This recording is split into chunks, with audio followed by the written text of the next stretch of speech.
pledge allegiance to the flag of the United States of America and to the republic for which it stands, one nation, under God, indivisible, with liberty and justice for all. Thank you. Roll call, please.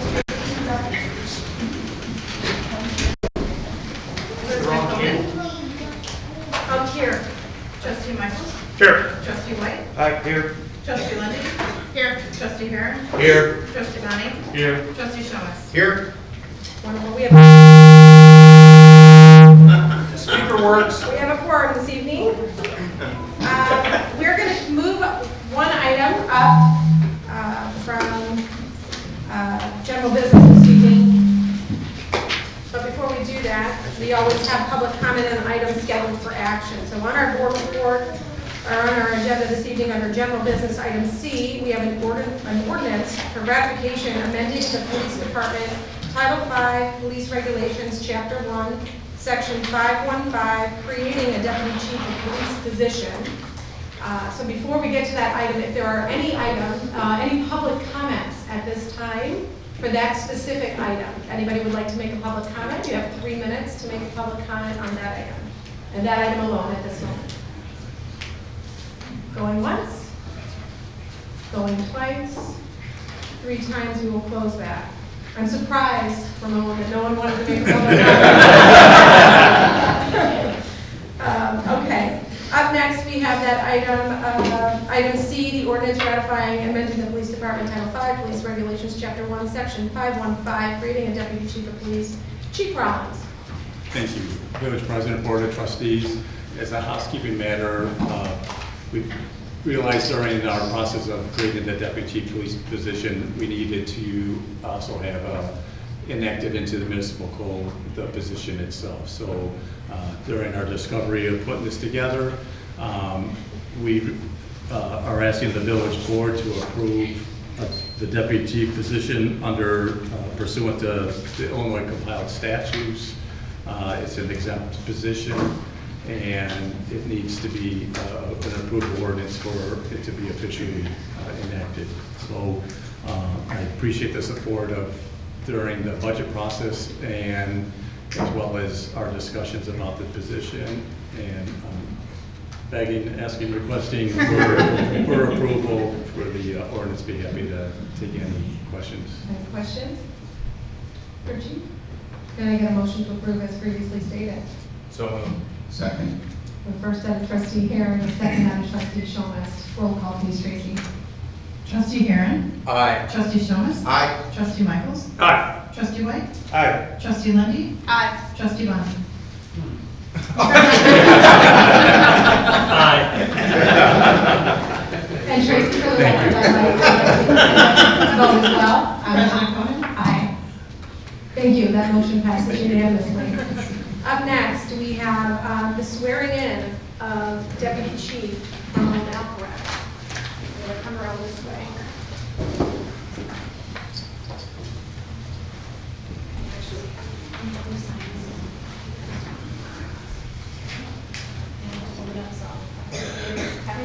Raise your right hand. I, Ramon Alvarez, I, Ramon Alvarez, having been appointed as a police officer for the Village of Sugar Grove having been appointed a police officer for the Village of Sugar Grove in the County of Kane, Amerced, in the County of Kane, Amerced, do solemnly swear do solemnly swear that I will support the Constitution of the United States, that I will support the Constitution of the United States, the Constitution of the State of Illinois, the Constitution of the State of Illinois, and the Village of Sugar Grove Code of Ordinances, and the Village of Sugar Grove Code of Ordinances, and that I will faithfully discharge the duties and that I will faithfully discharge the duties of the office of the Deputy Chief of Police of the office of the Deputy Chief of Police of the Village of Sugar Grove of the Village of Sugar Grove to the best of my ability. to the best of my ability.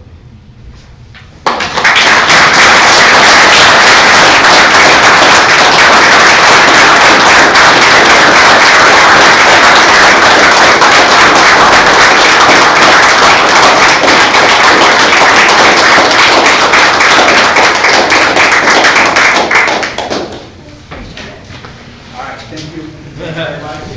I'm taking my gang with me. All right, Thank you all. all for being here. Thank you, thank you. Congratulations. Thank you.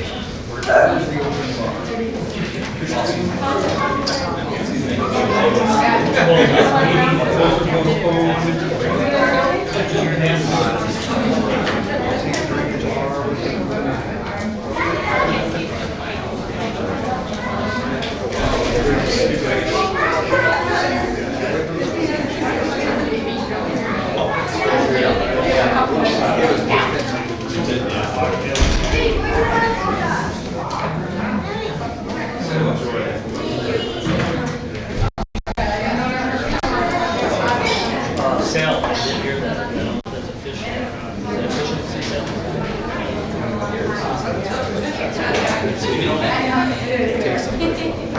Yeah, for sure. I want to take one, real quick. If I can get all the board of trustees, with deputy chief and chief, can we get a photograph?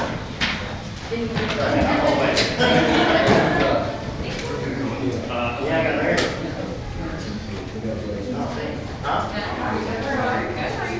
Yeah, I got married in August.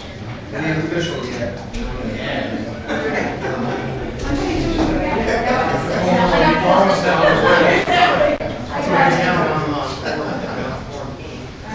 Chief, you're in too. Make our size even.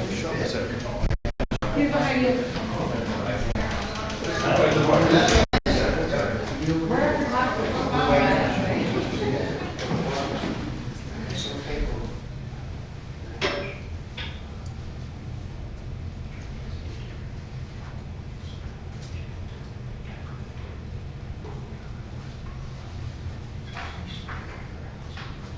Thank you. It's the old days when you used to click. I love when you watch someone I do photograph. Crazy, I love when you watch someone take photograph. You know?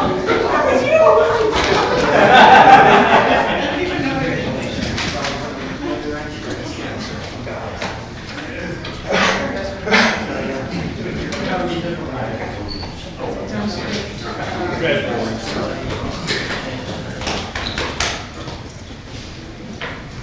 Okay, up next we have public hearing for Hannaford Farm annexation agreement amendment for 105, 995 Red Bud Lane. Danny is not here. This is a matter of normal housekeeping. We've done this several times. I don't think we have any questions about it.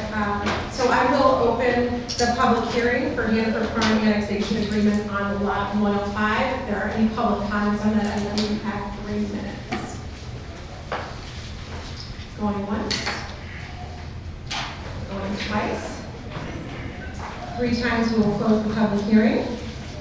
Under appointments and presentations, we have Jennifer Martinson from Larbach and Amen here with an April 30th, 2024 annual comprehensive financial report. Jennifer. Yes, good evening. I'm surprised everybody didn't want to stay for the audit presentation. I am Jen Martinson with Lauterbach and Amen, here to present the audit results for the fiscal year ended April 30th, 2024. As I always do, I want to start by thanking Matt and Brett, as well as the rest of the finance team, for all of their hard work. I know they're not here this evening, but for all of their hard work during the audit process and throughout the year to ensure a smooth audit process. So huge thanks to the team out here. As the board knows, an audit is required to be completed within 6 months of the village's fiscal year end. And really the goal of our audit is to be able to provide an opinion on the financial statements presented this evening. We have done that. We have issued an unmodified opinion, which is a clean audit opinion. That is the highest opinion that we can issue, and it really just means that the financial statements are materially correct as presented here this evening. I know it's a rather large report, so you all are familiar with it, but there are some key areas I do want to point out just to draw some attention to. So there's 3 sections, which kind of helps to break it down a little bit. You have your introductory section, your financial section, and your statistical section. Within that introductory section, I did want to point out on page 9, you have that Certificate of Achievement for Excellence in Financial Reporting that was issued, again, awarded to the village for fiscal year 2023. We'll also be submitting this report as well, and do anticipate the village will receive the award again for fiscal year 2024. So that's been 23 years of this award, which is kind of the highest level of reward you can get, for your financial statement reporting. So congratulations to the village there. The financial section, that first piece will be the MD&A, or Management's Discussion and Analysis, which starts on page 16. So if you read through just these pages here, this is a nice narrative summary, as I say each year, to the financial statements. So again, you have over 160 pages. This really summarizes it nicely into about 11 pages, just really touching on the highlights, comparisons from prior year to current year, some charts and graphs there as well. So if you just read those 11 pages, you'll have a full comprehensive understanding. So I encourage you to spend your time there. Overall, the village's governmental funds did see an increase this year of approximately $1.2 million, with ending fund balances of $14.5 million, of which about 2.4 of that is in your general or your operating fund. Finally, I did want to point out towards the back, page 99 is where your budgetary comparison schedules will start. So if the board wanted to go into more detailed review of revenues and expenditures in comparison to budget, that would be the place to do it. So another good section of the report to focus on. Finally, that last section, your statistical section, starts on page 126. This section really is a wealth of information. It's going to have 10 years of trend information for the village throughout. So 10 years of trending information for fund balances, property taxes, other major revenues, expenditures. So really nice to see 10 years of information all in one place there. Also, as part of our audit, we do issue what we call the management letter, which is really just our way to communicate to management and the board if we had anything that came up throughout the audit process. So really the only thing included here is just an awareness, of course, as we are required, of a few funds that are over budget, as well as some information on upcoming governmental accounting standards or GASB statements that we have to comply with each year. We're in 100, so there's quite a few that are keeping us on our toes, but we'll continue to work with Matt and the team as needed if anything should come for those implementations in future years. So of course, I'd be required to communicate this evening if we had any difficulties during the audit, disagreements with management, or anything of that nature, and I'm happy to say we did not. So really clean, smooth audit process. Thanks to the team out here. We have the clean audit opinion and that certificate of achievement award again. I'd be happy to answer any questions that you might have. Thank you, Jennifer. Anyone on the board have any questions for Jennifer at this time? Definitely have some reading material if you haven't had a full opportunity to get through it all, or have questions from Matt, who's always available to answer any questions. But if you have any this evening,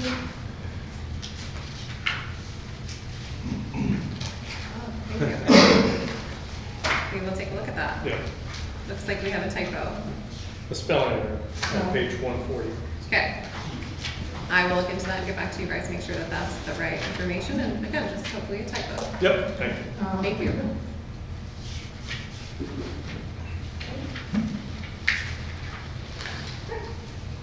hearing none? Okay, Jennifer, thank you very much for your time this evening. I appreciate it. Thank you so much. It was great working with the village again for another year. Good, thank you.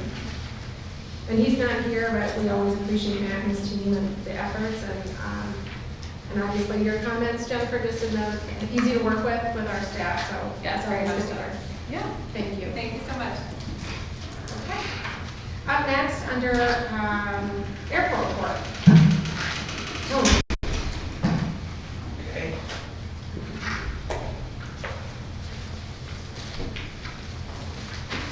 Good evening. Last night we did have an airport meeting, but not a lot of things going forward right now. But anyhow, there is some ramp work and apron work on the airport property. It's been a project that's been a couple years in the process, so they are doing some repairs. The other projects are still scheduled, but they're all waiting on paperwork. There was parking lot is supposed to be resurfaced. That's held up with paperwork needing signatures. The Rev Fuel Farm, that's supposed to have been installed by now.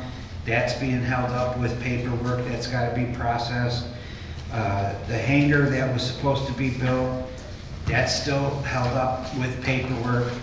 They are going forward with the solar farm that was approved. They have made progress with the paperwork, so that may be going forward sooner than later, but that still needs to be finalized.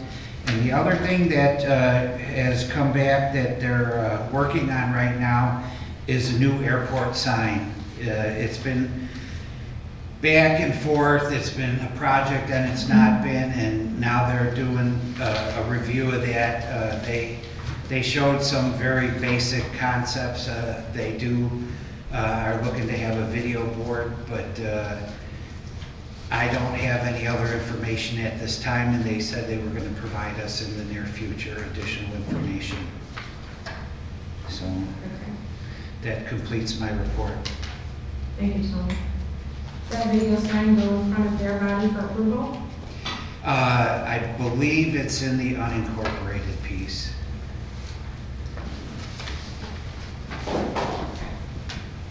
Any questions for Tony? Okay. Thank you. Thank you, Tony. Up next, we have public comment on scheduled action items. This evening, under consent agenda, we have A, approval of the minutes of September 10th, 2024 board meeting. B, approval of the minutes of the September 17th, 2024 board meeting. C, approval of the vouchers. D, approval of the monthly treasurer's report. E, a resolution, acceptance of the April 30th, 2024 annual comprehensive financial report. Item F, a resolution amending economic development agreement with Three Brothers and Papu LLC.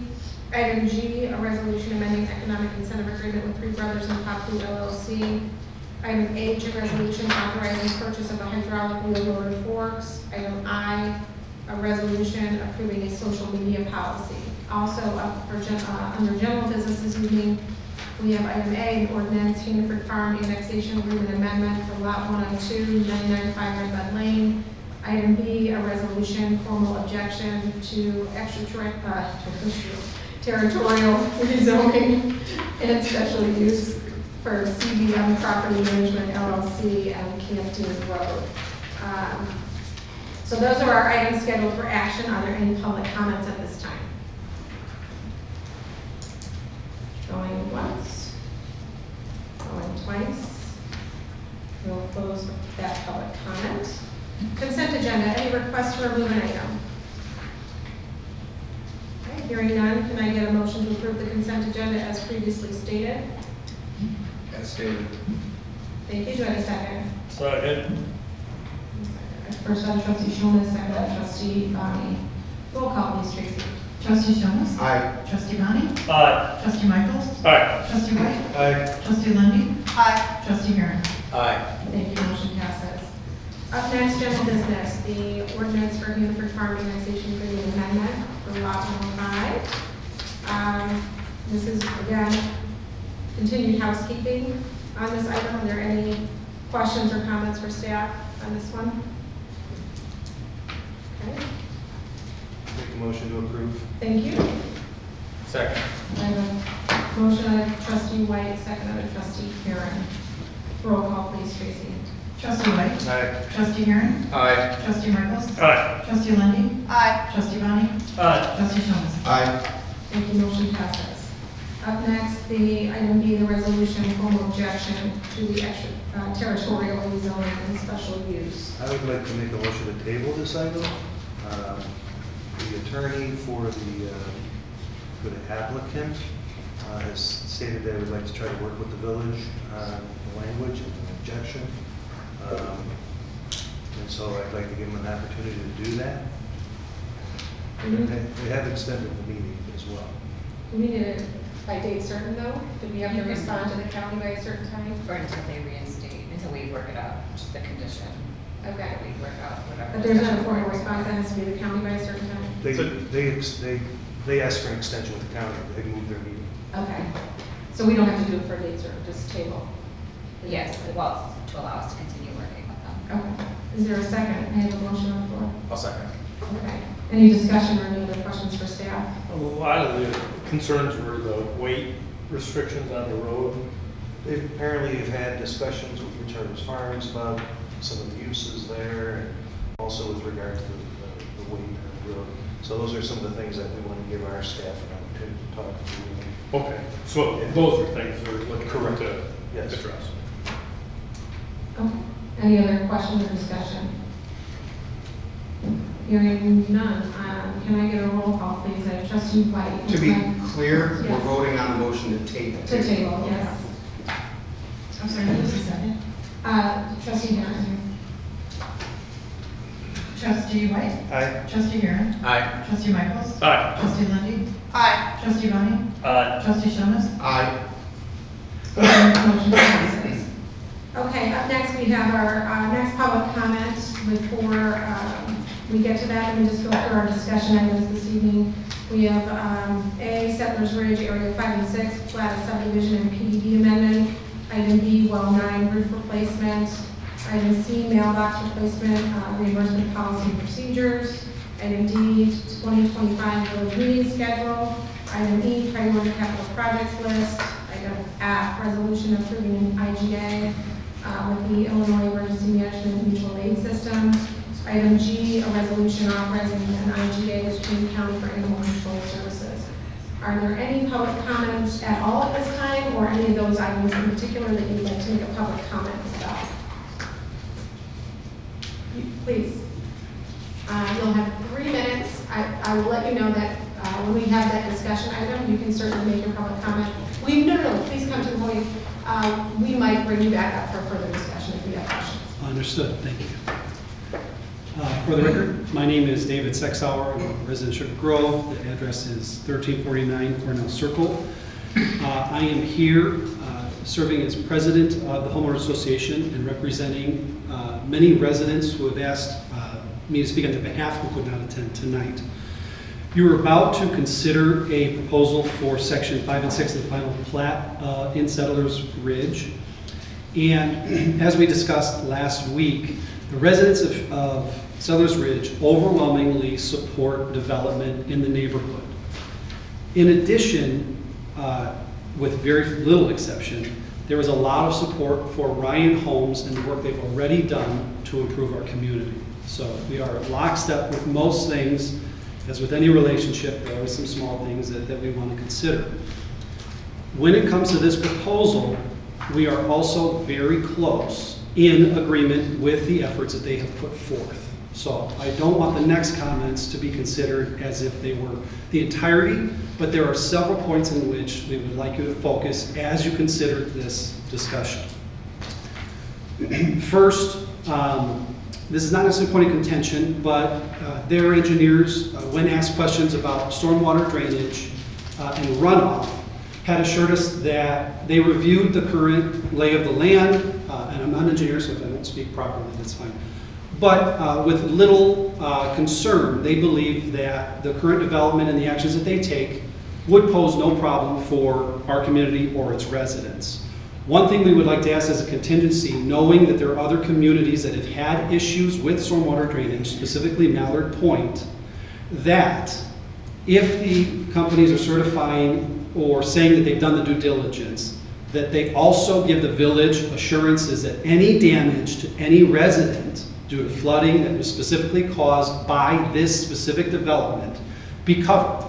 I think it's a very logical statement that if you say you did the work, if there is a problem, that they will cover it. I don't necessarily think there would be a point of contention. If I misspeak, I can let them correct me. But we're just asking that that be considered, knowing that there are issues with other residents that have happened historically. Several others, I'm going to run out of time. But several others are including the property setback. When asked if there was a proposal that followed the same type of architectural standards that we have with the 7.5 feet, that was not presented to the commission. So we believe that basic due diligence should follow a proposal to be considered that at least follow the current rules in the event that amendment to the proposal had to happen. Without that, I don't know if you can make an informed decision. And I can elaborate on that. I'm going to run out of time. Thanks. So this is public comment, so 3 minutes. The board is absolutely going to want to hear from you as the president of the HOA. So no problem. when we get to that discussion item, we'll have you come back and you can finish. Thank you. Okay. Thank you. Public comment? Yes. Yes. My name name is Brian Kish. I'm also on the board at Settlers Ridge subdivision. I've lived there for almost 5 years now.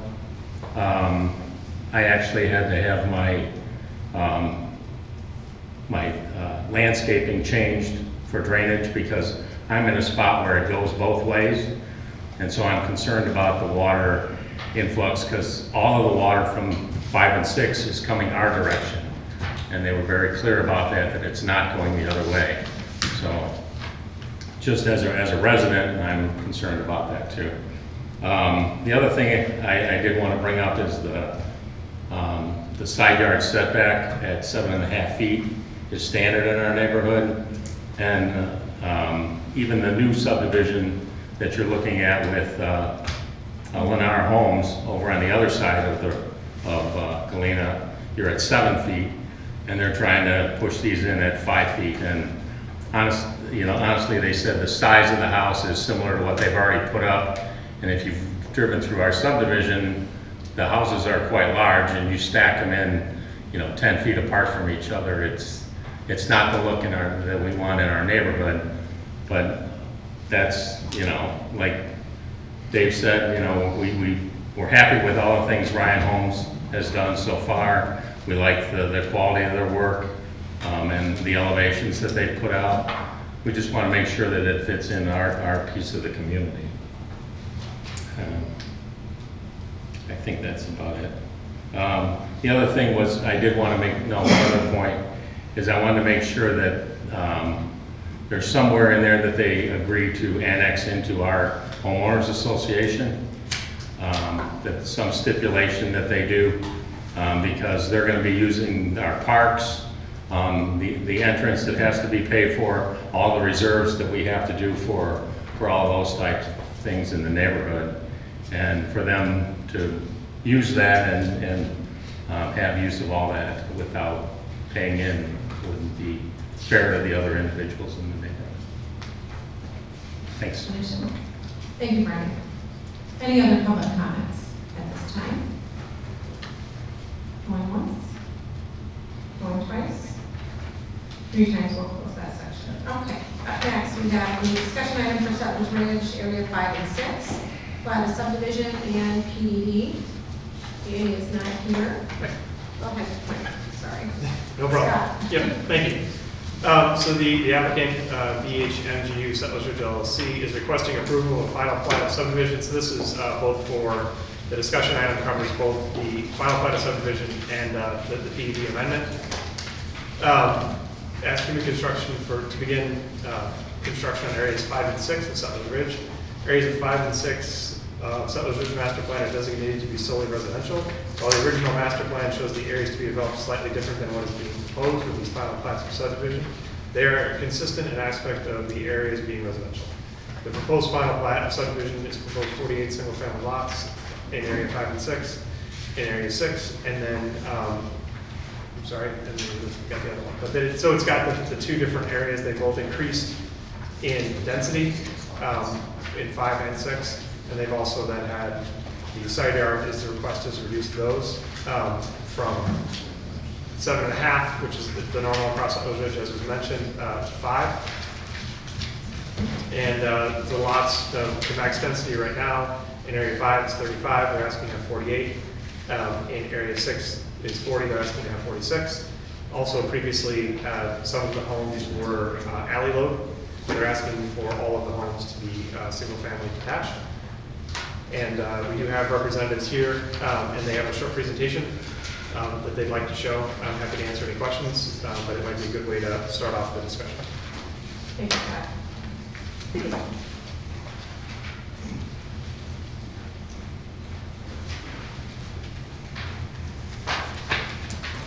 Good evening. My name is Mark Fields. I'm representing Ryan Homes this evening.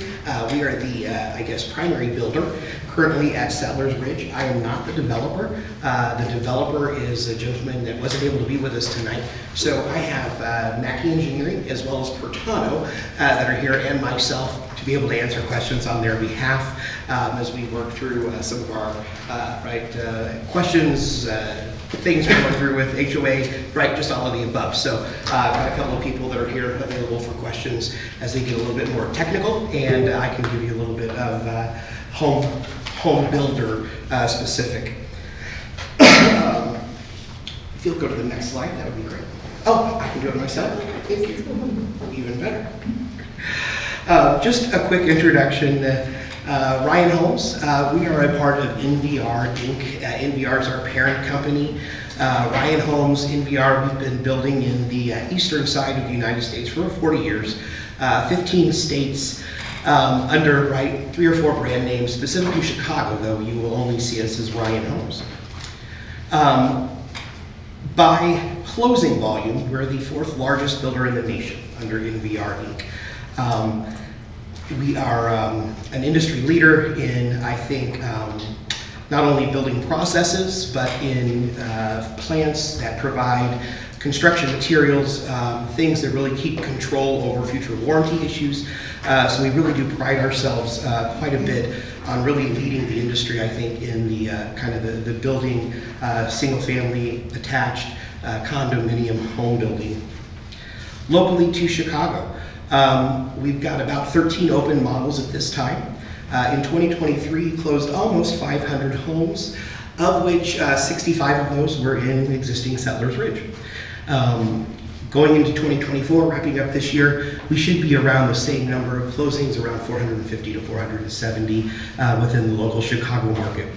A couple of subdivisions that just there on the right, kind of highlighting where we've built from the north to the south, to the east, to the west, but specifically focused here tonight on Settlers Ridge.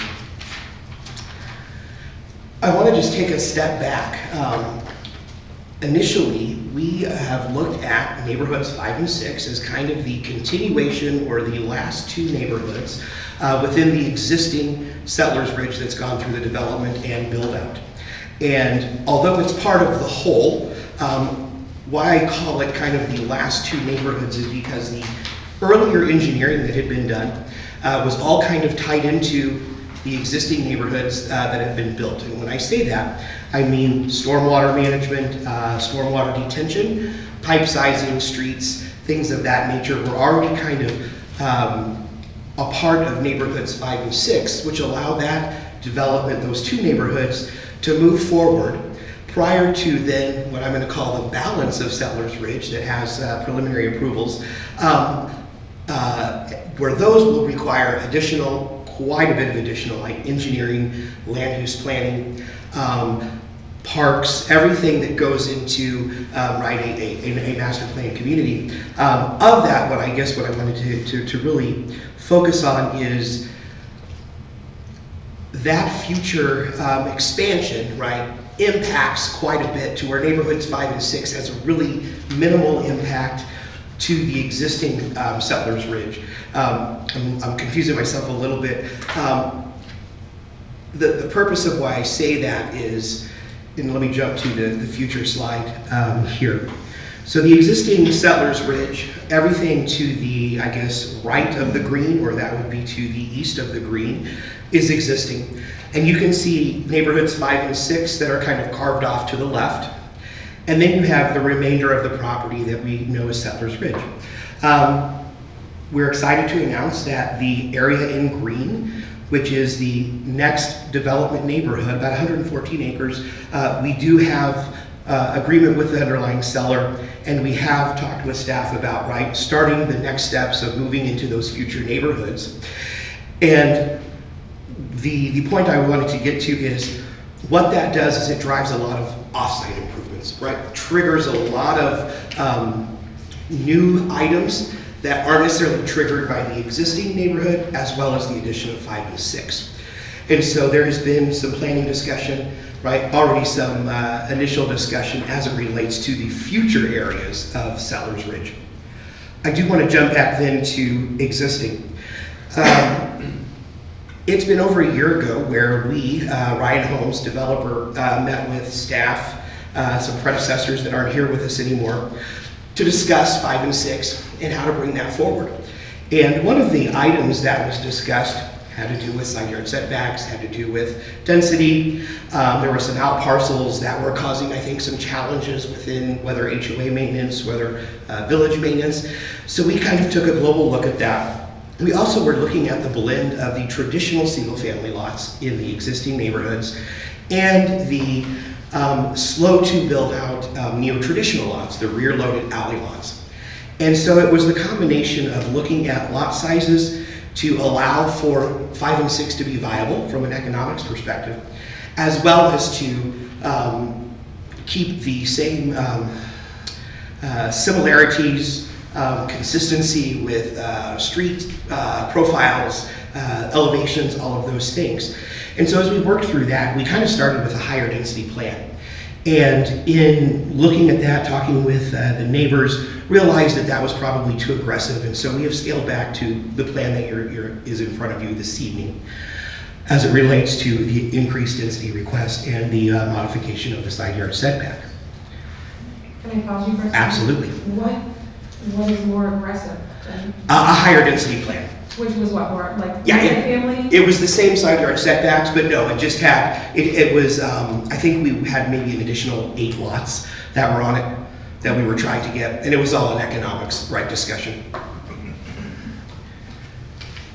Sorry about that. So as I was saying, number of meetings throughout, and again, been great to work with staff up to this point and their feedback. And then on 7/8, we had our last pre-submittal meeting. That kind of put everything in motion, and then following that, Mackey Engineering ourselves, right, have been into the engineering. I think we've submitted, correct? Everything is in now as far as addressing comments and going through that process? Correct. Correct. One of the items, original plan versus proposed plan. So just side by side, and I know we'll talk a little bit more in detail about similarities as well as differences there. So I wanted to make sure I showed that. One of the items had to do with product.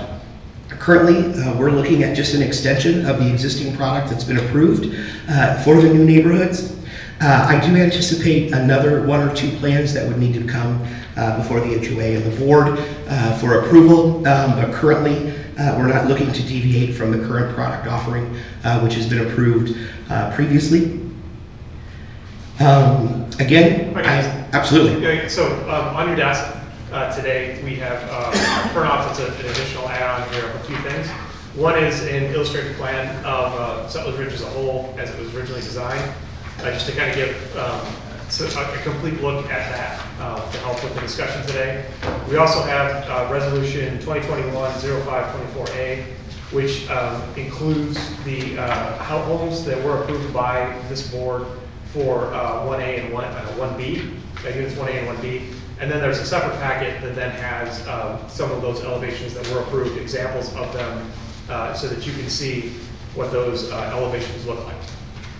Can you go back to the slide 10, correct? Sure. Yeah. Good. And I'll invite you to come up with me too. Yes. Just in the event.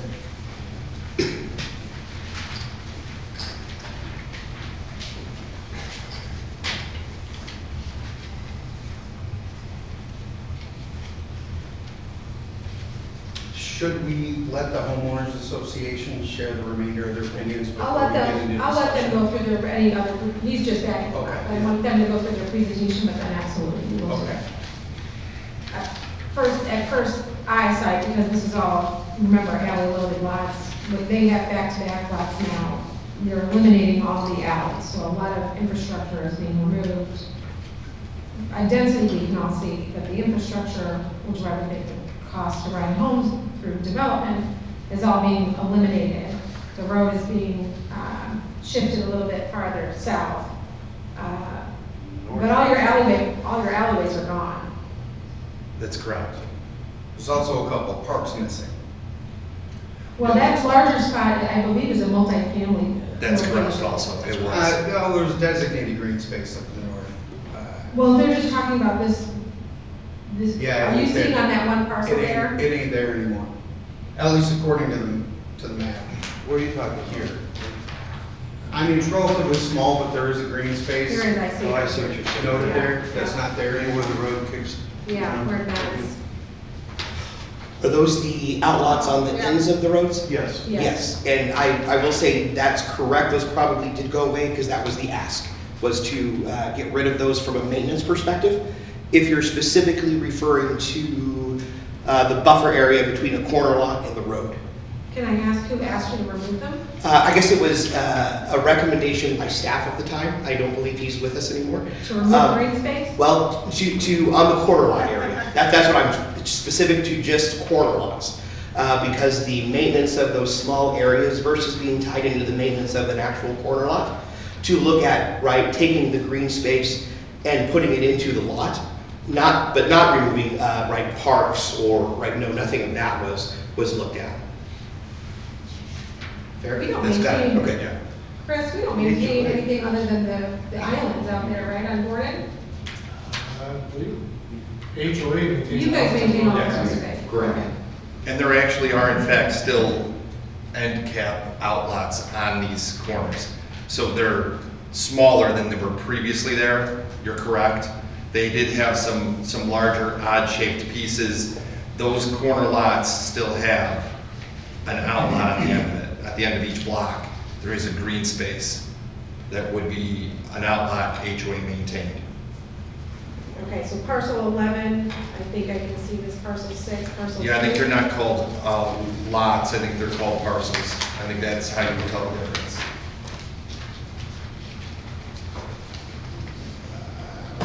So I guess my question to you is that if I look at where it connects, there would be sidewalk through that parcel?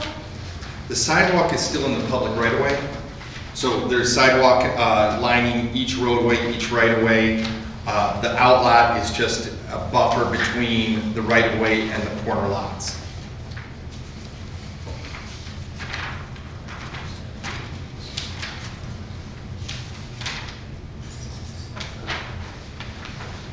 So it's parcel 12, and you have it marked on exhibit, I don't know if this has an exhibit number, Settlers Ridge Area 5 that we're looking at. We have a parcel 12, it's on the northwest corner. Correct. Is that green space? It is. It is. Do you see it? Look at this one, trustee showing us. Look at this document, you can see it. The plats, yeah, plat, Settlers Ridge It's in Area your 5, packet. final plat, and Settlers Under Ridge Area this one, 6. behind the border corner. Oh, you're looking at area 6. I'm looking at area 5. No, you're looking at 6, it goes into parcel 12. I'm looking at area It's 5. shown on 5, but it's not in the platted area of 5, it's in the platted Right. area of 6. Correct. But you can see it on both. Correct. But there is green space, just not as large, which is parcel 4, in this plat of area 5, which is on the northeast side. It's a skinnier area versus what was in the original plan. So 12 is green space? 12, parcel 12, parcel 5, parcel 4. And then if you go to the south end of that block, parcel 3, parcel 6, parcel 11. So at the end of every block, a traditional lot and block, you have a green space end cap at the end of each block. Can you, I mean, my glasses are, maybe I need to go with better prescription, but how big is that? I believe it's 25 feet wide. It's 25. At a minimum. I think they're all 25 feet. Obviously 12 is bigger because it's in a sort of an awkward shape, but. Projected to just be lawn? Correct.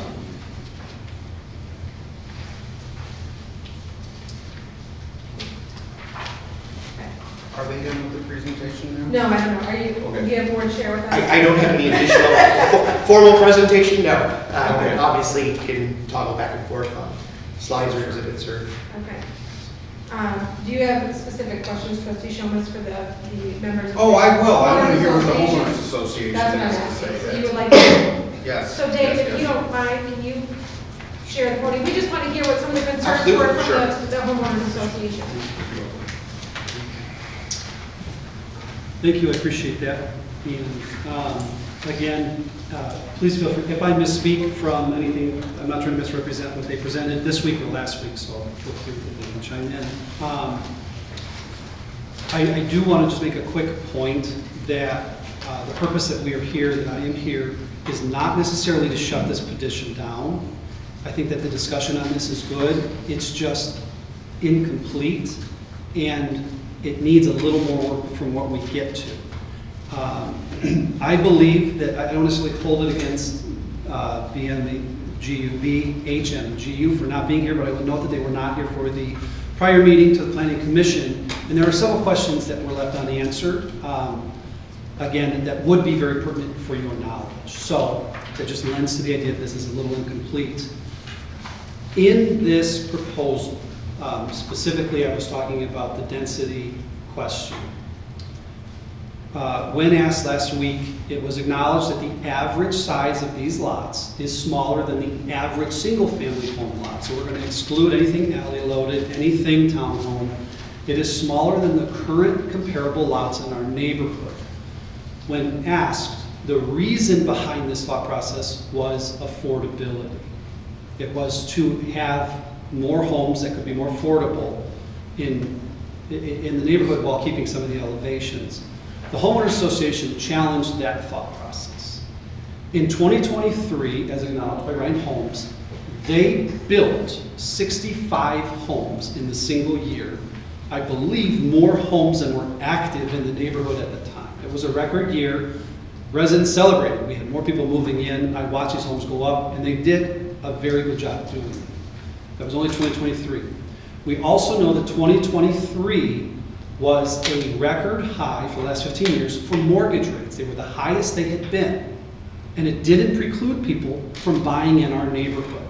I can't speak to other associations, other neighborhoods, but residents are coming to this township. They're coming here to the village, I'm sorry, to the village. They're coming here, and they want to bring their families. When asked to put a kind of a number on affordability, what average sales price they were talking, the number that was floated, and I don't want to hold it down, was $450,000. I don't know about any of you. That is not necessarily affordable for any single first-time home buyer or a single occupant senior home. Generally speaking, $450,000 comes from somebody who has sold their starter home to buy a family home, or somebody who is downsizing. Those are the two demographics that fit that. Yet when asked what demographics were looked at to build this proposal, it was an entirety of the Chicagoland neighborhoods, which included many demographics that likely wouldn't qualify as $450,000 to be affordable. So, considering those thought processes, anybody can come up with a proposal, business plan, and it may or may not work. But the density argument, what happens now is, in order to compensate, they have the new elevations, but what they aren't talking about is it excluded their largest elevations and floor plans. They would not fit on the homes as designed. And what that does is it prohibits homeowners who want to spend money on a home in that range in our village and in our community. It essentially caps the economic argument that they're making. They want to say that the economics of this. The question I believe the village should pose to BHMGU is it a deal breaker to move the setbacks from 5 feet to 7.5 feet, which by our unofficial calculations is conceding about 6 lots. And I don't want that exact number because I don't know what the new proposal could be, but for, on the Ryan Home side, 65 homes built last year, and this is 90, let me see it again, 94 lots. 6 out of that is about a 6.4% decrease. I would believe that the elevation, the average home sale price, which I cannot predict, but is likely higher than that 6.5% increase just due to the nature of the market as we can see it today. Also, I would humbly ask that 6 out of 450 homes that they are very eager to build next year could be conceded to the neighborhood to ensure consistency with the residents that have already invested in both our community and the village, and who are very excited to advertise our community and village. that would represent pretty much the whole of it. If there were any questions or anything for us that I know there's some residents about. Trustee Shomas, did you have any questions for him? Did he cover, you're on the board as well? Did he address any of the additional points that you wanted to make? Yes, he did. I mean, if something else pops up. Right. Just to reiterate, the idea of annexing into the homeowners association would be a critical thing to consider. I don't believe anybody has said yes or no to it, but in addition to using the facilities, if you pay attention to the map, just the basics. There's only 2 entrances to the neighborhood that any new resident would have to use. Even if they never went into a park or never used a facility, they are still using parts of the neighborhood that have to be upkept. So hopefully that comes into play, but we would strongly like to see these new homes part of it. And I'll finish with residents. We're very excited to hear about the development and future development of other areas of the neighborhood, a continuation of what had started more than 20 years ago into building this community for the village. I would caution you to not worry about what the future may bring while we're dealing with a present. In other words, don't overlook what we're looking at here because of the brightness of the future tomorrow. We're just as excited about it. We believe there's a lot of good that can come from it, including their commitment to build parks, green spaces that follow the current PDD. But we can't lose sight that each development is unique and important to the continuity of the neighborhood. So I appreciate that. No, it was just, the parcels on the end, while the green space is nice, that is area that we would have to maintain. And we would rather have that dispersed between all the houses and have the consistency of the neighborhood better than have a little green space on each end that we have to maintain. I might contend that you would rather have one big park than several small ones to maintain as the homeowners association too. Yeah. I have to admit, I'm a little protective of that subdivision because honestly, I think it's one of the prettiest ones in our village. That's why we moved there.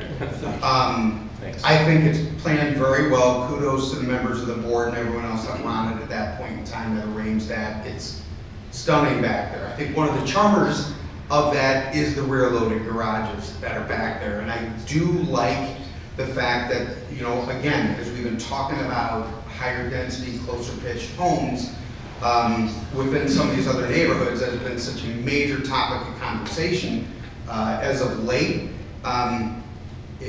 In Settlers Ridge in particular, there's like a park, there's a central meeting place for the community, basically every block back there, right? So, and that was one of the things that I had a little bit of heartache looking at on this thing. Okay, you're gonna sandwich a bunch of homes in a couple blocks, forgive the verbiage there, but yes, maybe there will be something later on in a next future phase. I like the fact that here and now, at least on the original layout, there was a nice sized park at the end of the block there. I'm not saying this is going to keep me from voting yes or no on it. I want to have a dialogue on it. So that's my thought. That's why I was really interested. We have a lot of friends that live back there. In fact, a really good friend that butts up right next to where 5 and 6 is going to go. I can share their names later. So I've gotten an earful from them a little bit, basically the same thing. I guess my question to you is, was it supposed to be an improved park versus green space? That would be my question. In the original, I assumed it was an improved park as part of the rest of them that was in I it. think some of them are slivers. Yeah, they look too small to me. Yeah. I don't know, I mean, we're looking at this obviously, and unless I see I can provide just a quick, specific to Why not? Yeah. specific to 5 and 6. No, there were no planned parks or programmed parks. Excuse me. And this gentleman actually made my point earlier better than I did, as far as the in-lots and the green space going into actual lots. Yeah. That's what I was trying to communicate. He just did it better. Yeah, but I'd rather disperse it. Sure. Yeah. What about the HOA? I'm sorry. Yeah, the HOA issue. I mean, I don't think anybody on this board, I don't want to speak for them, but it's contemplated that you become part of the homeowners association and pay HOA dues into the Settlers Ridge. I absolutely would expect that, yes. Okay. Yeah, okay. I know that, again, right, I'm not an HOA attorney, but I know within, right, neighborhoods like this where you've got multiple products, typically you've got the master association, and you've got sub-associations, because like a townhome neighborhood, right, would have a different association standard than, but yes, as far as it relates to the master, I would not anticipate any different. Because otherwise you don't have any parks in your plan. Yeah, specific to this neighborhood, yeah, we did not add additional parks. We kept it, again, like the underlying two neighborhoods that were approved, or at least tried to keep it as similar as we could. Yeah, and another thing, you know, we've had lately where several residents, well, quite a few now, are looking for us to put some monument at the entrance at Parkside. Because they say, you know, people come in there, you know, we always use that entrance, people that visit, and we're like, well, that's not in the master plan, it's not, you know, not in the reserves, it's not in the budget, but if we're gonna continue to build this out and they're part of the HOA, you get these 94 homes in there, then there may be some funds to actually have some type of entrance there. Can I ask, how tall are the two-story houses? How tall? Yes. I know they're below. What's You just stay out. Just stay up. We're all friends. I would have to, I don't have a technical drawing in front of me. I know they're below what is required, I think, by village ordinance. They don't exceed that. I don't think there was a variance or an exception for additional roof height. So I know they fall below whatever that requirement is. I would have to get back to you on an actual dimension. But you're not proposing something different, you're proposing the They're same currently being homes that built, are yes. being Correct. No, I understand. I'm saying you put two-story houses that are what, like 30 feet? And 10 feet between them? I'm not happy with that feel. So I know in like the city of Chicago, you have a lot of very small side setbacks, but a lot of those that you see are one-story bungalows. And there's a big difference between when you have a one-story bungalow, when they're that close together, and when you have two-story buildings that close together. Sure, understood. I agree with the 7.5 side yard setback, that we need to push for that. Trustee Michaels, you were on the board back in, maybe even acting president at that point in time, correct? When this was discussed and brought in. Back to the question regarding the homeowners association, was the assumption at this point in time, right, when this was created, it would be one homeowners association at that point in time? Yep. Yeah, I would think that would. It really needs to be, because it's a unified stormwater. Yeah, exactly. Management system. Exactly, so I think that's something we need to keep in mind as, you know, further discussions are going, right? And I would say, and it sounds like they agree to that, but where definitely it's gone awry, a good example of where it's gone awry is Prairie Glen. Yeah. And Prairie Glen had someone come in and buy all the extra land that was supposed to be homes, but then disconnected from the homeowners association. When the subdivision was planned out, it was contemplated to have many more. They have 95 homes managing 30 some odd or maybe more acres, maybe it's 90 acres of prairie grass. So it becomes an undue burden to the homes that are there trying to keep and maintain an area, because that's not what it was contemplated to be. Sure. We also, just because Trustee Michaels and Trustee Lindy brought it up, we spent a lot of time pondering this 5 foot, 7 foot, 7.5 foot discussion. My standard mode of operation, I believe, should be consistency, right? It's 7.5 feet, we approved it up there north. It may be a business challenge, you may have to be, you know, doing some adjustment there as far as the number of lots and that sort of stuff. I don't know what the impact's gonna do and what it's gonna do for layouts of the various lots there, but again, as Trustee Lindy addressed, you've got, at the heat of the pitch, peak of the pitch of a 2.5 story house, you're 30 feet high. Sun ain't gonna be catching any of the landscaping or the grass that you're gonna have in between there. Maybe I can speak to that a little bit. So I'm not the home builder, but the reason why you need the wider or the smaller setbacks is for the 3-car garage. So obviously we want to sell 3-car garages, people want 3-car garages. but that's really almost like an appendage on the side of the home. So the home itself then has a 3-car extension, which is a 10-foot extension. Which is It would be a lot easier if they were rear loaded. Or they just, the location where you're gonna feel that pinch you're talking about. Sir, you have the floor. That's right. The only spot you're gonna feel like the home is close is in that location of where the 3-car garage is. In the back of the home where your living space is, where your yard is, it's gonna feel more open and spacious between the homes. Just to piggyback that, Kevin makes a good point. The underlying plat would not accommodate for 3 cars at all across the board. Pad size was restricted based off of our product. Let me say that too, because I know that's a variable. And so the existing product that was being built, that was wanting to be carried into neighborhoods 5 and 6, the limitations were we would then be restricted to only a 2-car garage.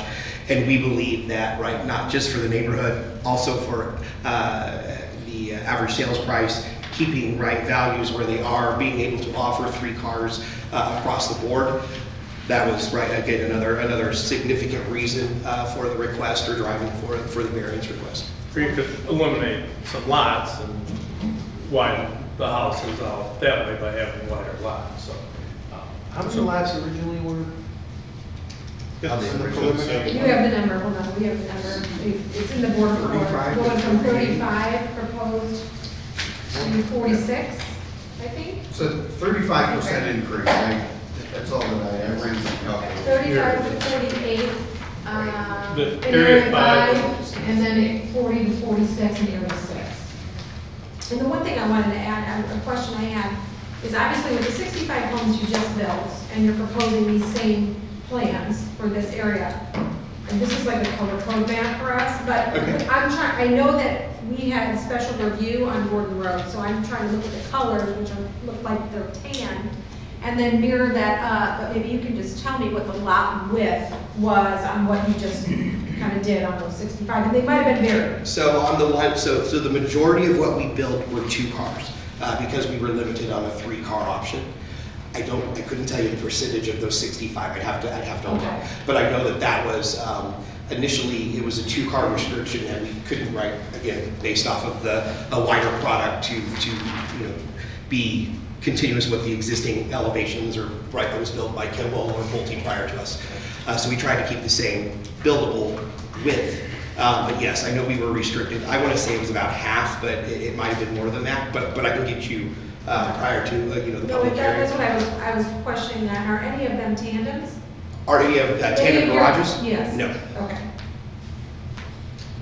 The other thing I wanted to, I'm getting is, I don't know if the other board members want to weigh in on the side yard setback. It seems like this whole neighborhood is contemplated to be a varying product, right? You have townhome, you have single-family detached, you have some larger lots contemplated in, farther west.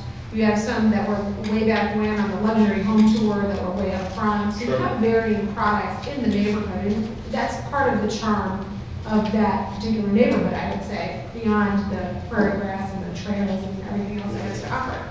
What I would suggest, and I don't know if the rest of the board feels this way, is in order for you to move forward, and we want you to, if you've been successful in Sugar Grove, there are some large sites that were put in here that, like the proposed park district site of 18 or so on acres.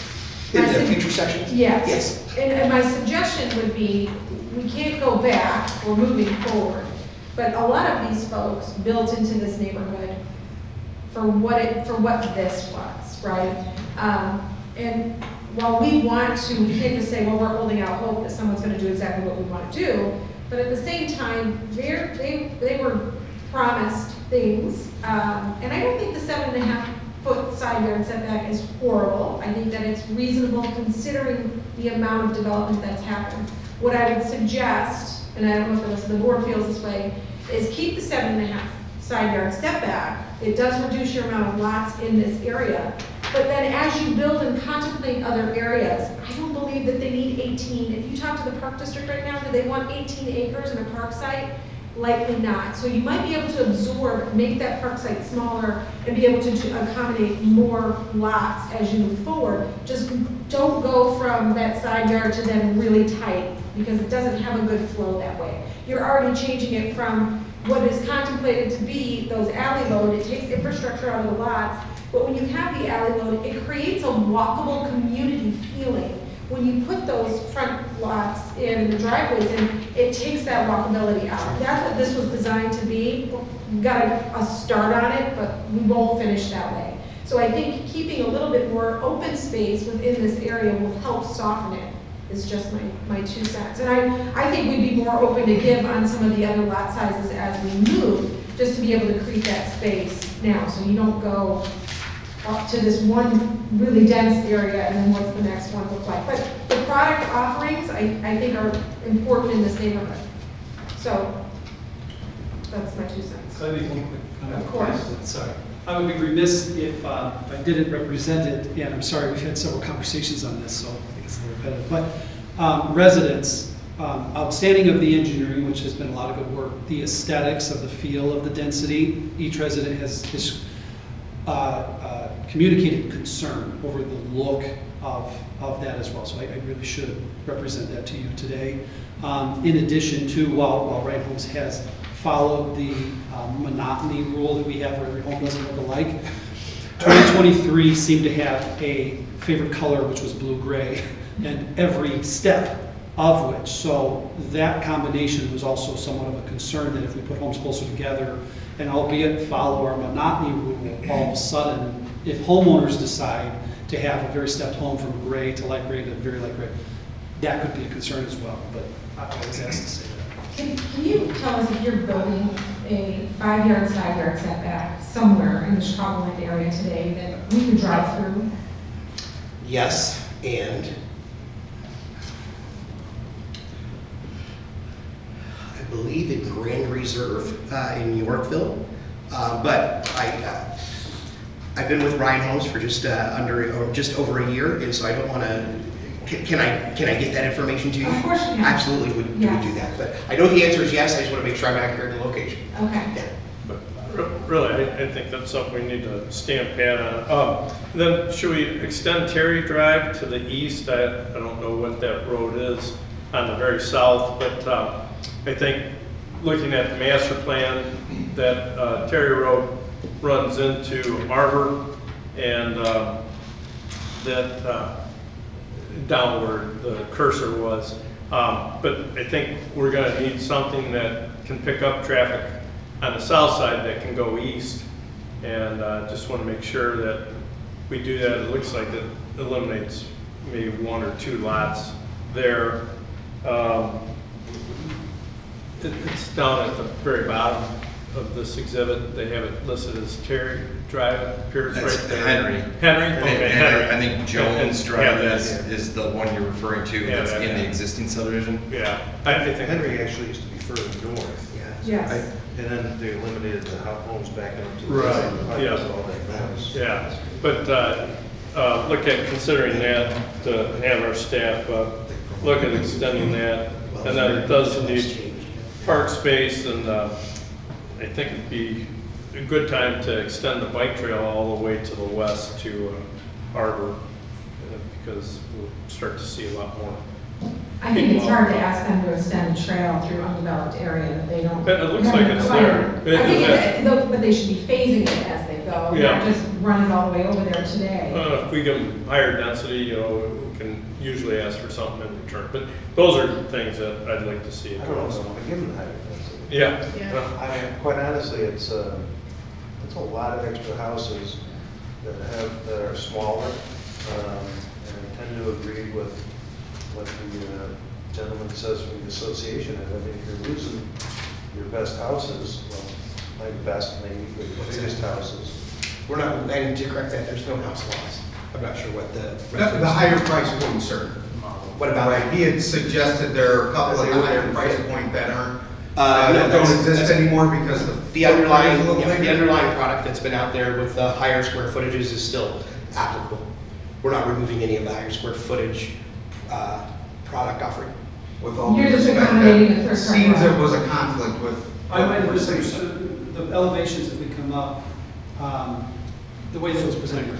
Yeah. And I can double check it, but the four that are there was a consensus, because there's two new proposals. There's nothing new yet being proposed. Not yet, but the picture was there, but, so, right, there are two new elevations here, and I had thought, again, if I misrepresent, I apologize. I had thought that it was because there were larger elevations, I didn't want to say better, but there were larger square footage that didn't fit in the lots. No, the largest width of the product is 40 foot. And then we've got a 10 to 12 foot right attached third car garage if it fits. And so the largest building envelope would still be the same, right? We're not reducing anything. Right. I think that the comment was to be able to accommodate the wider 3-car on all of the lots. Right. That was right. With 7.5 feet. Without, right, currently in the way it's in the proposal, right? Correct. If it went to 7.5 feet, then 3 cars would no longer be an option. That would be a correct statement, but not on the square footage of the largest model. Okay. That would still remain, it would just be a third car. And I just, for clarification purposes, in 2024, when we approved the architectural standards here, that's part of the PDD that says that no? But they had, So they the had larger. HOA though, you all had to, Ryan Homes had to get together with the homeowners association, They did. agreed to architectural standards, came back here, and then we approved it in that document. That's not what I'm saying. Okay. What I'm saying is that I want to make sure that we're not making these lots not big enough to accommodate the larger houses. Right. And I mean, which, the ones that Ryan bought before, they all varied in size, Correct. lot widths. And now what's our lot width on this? That's 62 is the typical lot width. 62. That you're proposing. Yes. And then what's being Which is eliminated the- are some brown that are 70. Which is basically the smallest 2 lot sizes that used to be in there. Correct.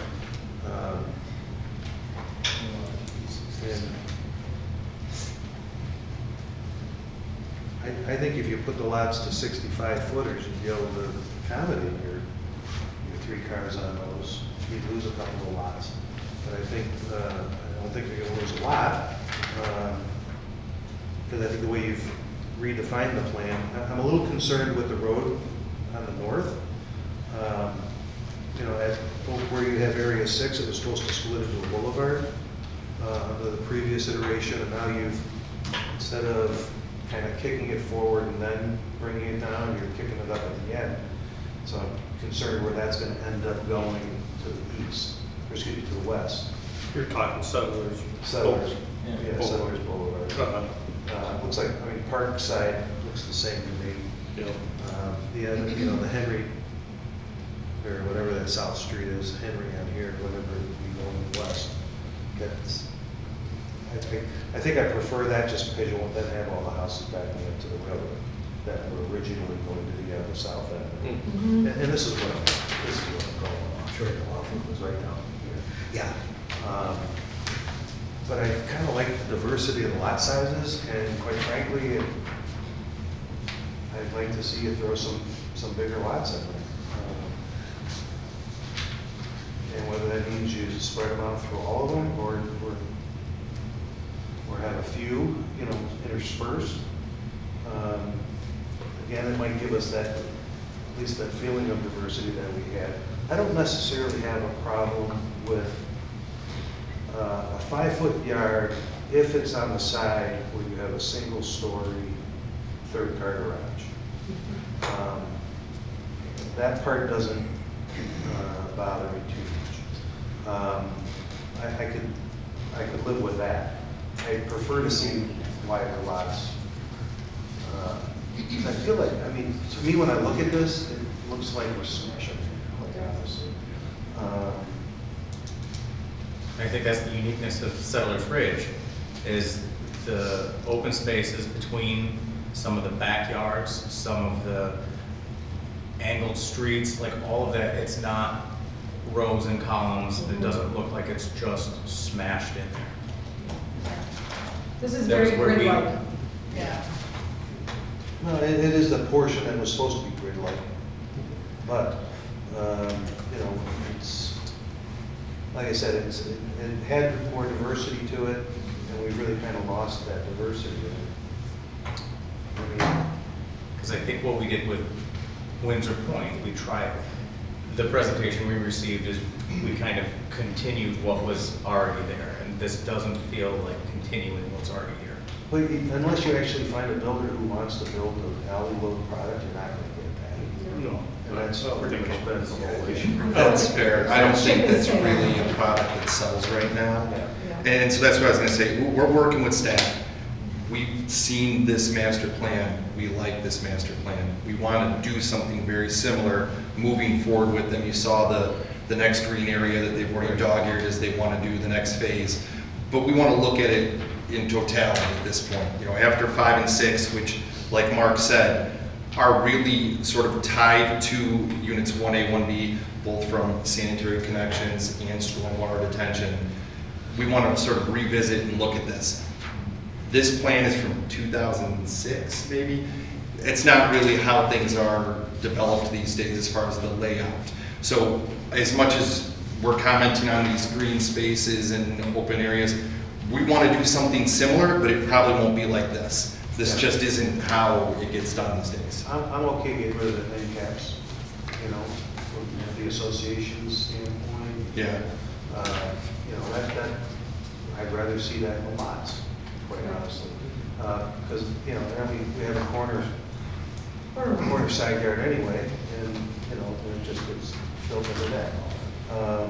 I think a lot of that end cap corner will go into the lot. Like if we were to get rid of those outlots right now and try to spread that back out, I think it'll all end up in the corner lot anyways, to be perfectly honest with you. Because we're treating the corner lot as if it's an interior lot because it has the outlet. Yeah, and then if we were to try to redo it, you'd find that all becomes set back off of the corner, or at least the majority of it. Yeah, because I don't think we have any yards or any driveways that still on the Settlers Boulevard, do we? No, they all face, So I think you they all know. do, yeah. Which I think I prefer to keep it that way, Yeah. but, like I said, I think I'd rather see you get closer to 65 or larger lot, or at least intersperse them, maybe something. If I could add, I'm sorry. If I could add real quick as well, as alluded to, the aesthetics of the neighborhood, I can attest to our budget to the stormwater drain off, and the aesthetics of the neighborhood is likely higher than any other community that we're looking at, because we have to say we upkeep a large percentage of prairie land that's owned by the HOA for that feel that will come into play. I think that each one of us can speculate about what design might be perfect for a new home buyer coming in, and there's no necessarily right or wrong, but what I would say to pay attention to is pay attention to who just bought in the neighborhood. They bought the current lot sizes, the current elevations, and they did it at a record rate. Why in the world would we stop that from happening when that's what we originally wanted, that's what we originally planned, and the buyer, quote unquote, is showing up in their support for it. So just something to consider. But the answer to that, I mean, they came in, they asked if they could do more of the front loads, and there were areas where they just couldn't. Sure. And those lots aren't getting built, Correct. right? Until we find somebody who's. Well, in this section, yes, Yeah. that's we have another topic for another builder who is trying to modify that right now. So I do get that. Sometimes you can't provide every product for every home buyer, but we're selling in droves of what we currently have. Or I'm not selling. Yeah. I didn't make a penny. In fact, I would say I'm a little glutton for punishment because I'm excited to have new residents to send me their comments and complaints. He touched on a good point. One of the other items, right, as it relates to the density increase. So as Ryan Holmes came in as the builder, not the underlying developer, and I said at our planning commission meeting, I give this guy and his predecessors a lot of props and acclimates because they've inherited a lot of leftover challenges, whether it's swales that weren't complete, whether it's product that was started and never finished.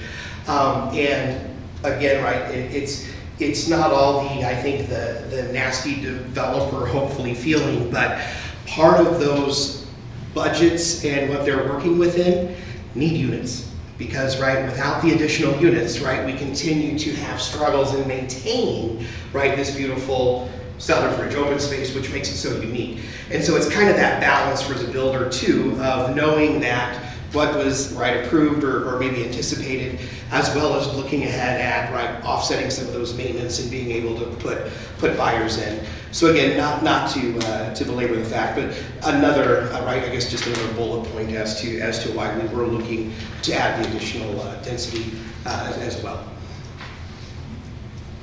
Yeah, but you're losing the townhomes, you're losing the 40-foot lots.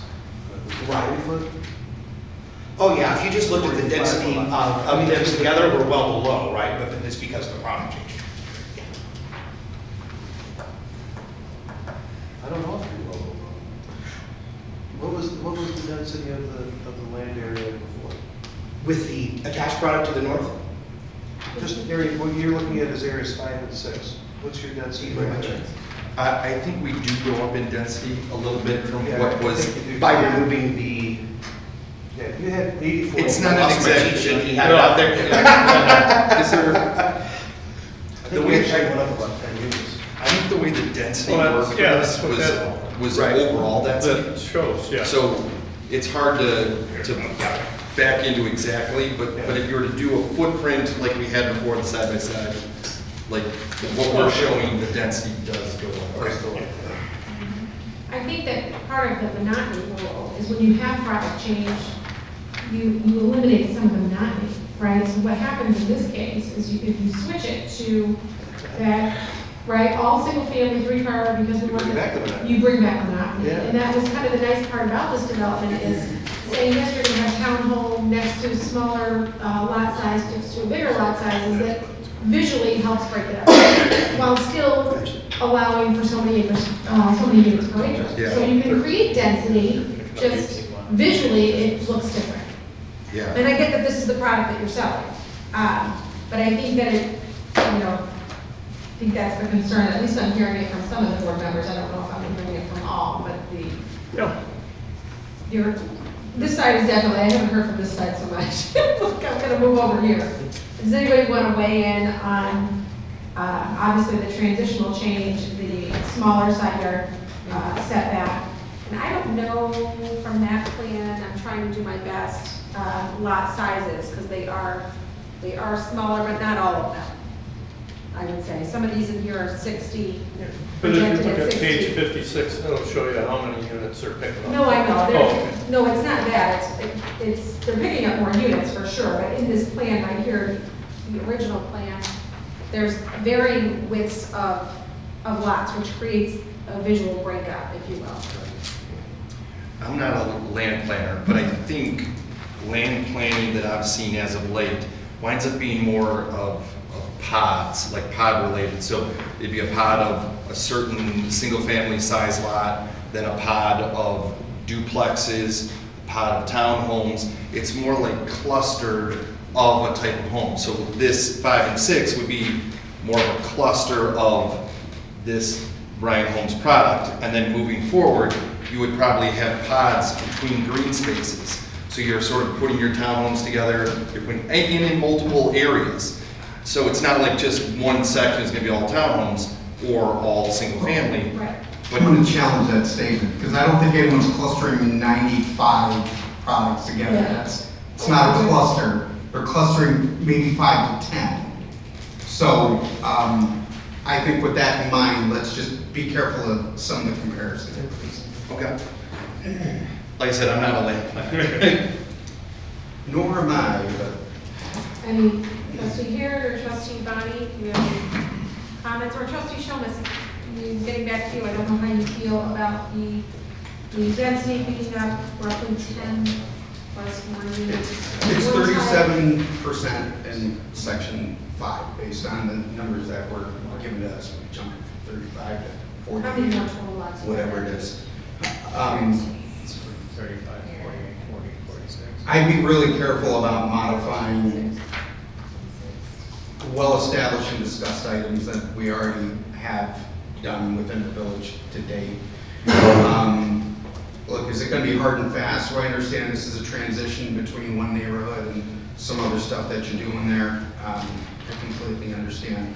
I think you can break up that 5 feet. I don't, the comments that we're getting from the community is again, comparisons to downtown Chicago and row houses and Hanover Park and stuff like that. That's not what's being proposed, I understand that, but I think if there's some variations in lot sizes there, to not make it as extreme over what's already in place, I think it'll make the transition be a little less jarring.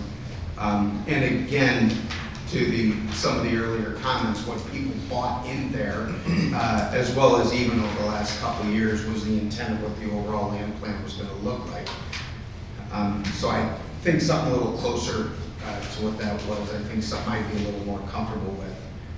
I think part of the challenge is this: you have another area that you maybe have under contract and ready to acquire and build as the next phase. It's hard to say to you, do it this way, without knowing what you want to do next. And I think what we can only anticipate is that you want to do that over there, which would be an extreme, it would be more dense than what the first half of the subdivision is. But if you had land planned the entire area and created the clusters that you talked about, where you did have some density here and that got a little bit wider, like the original plan, it might be easier to contemplate what you're trying to actually accomplish. But what you're putting in front of us is 2 roads of a certain lot that line up perfectly, front to back, everywhere, with no green space in between. And I know it was, contemplated that way, but it did have town hall on the end. I think making an ultimate decision on this, which we will, because that's what's in front of us, without knowing what you're gonna do next, makes our job more challenging. Well, I think part of the problem, though, is that we have to assume going forward, based on what they've done, and based on what every other builder was doing, that it's gonna be more consistent lot sizes. That we're not gonna see the diversity of lots. And I think, based on the products that they have, they can build some variety into it. I just look at the next section and I say, okay, it's got 1, 2, 3, 4, 5, 7, 8, 9, 10, 14 multifamily pods in it. And so that whether they do those, I don't know. There's going to be the concept of Settlers Ridge is, I think, done, quite frankly. It'd be great if Kimball Hill never went out of business and they just were able to keep doing it. But the fact that nobody else in the Chicago area builds the unique subdivision that Settlers Ridge brought to us, I think we have to assume going forward that it's going to be more conventional subdivisions, more conventional, I guess, if you want to call them pods, that's fine. But I think if we can maintain some variety in lot sizes within the parameters of what they build, it'll still give us some of that feel, even where we probably can't get it otherwise, quite frankly. That's just my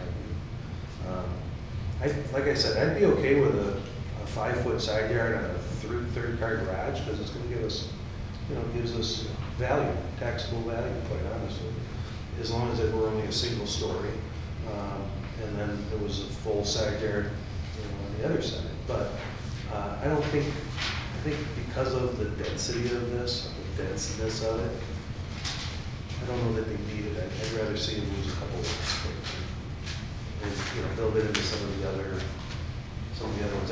And I'm trying to run through my mind here if that's going to become an engineering nightmare, and I don't necessarily think it would. You have some lots that are going to have a little bit extra. Only because you've already done it. Only because you've already done it. I know. But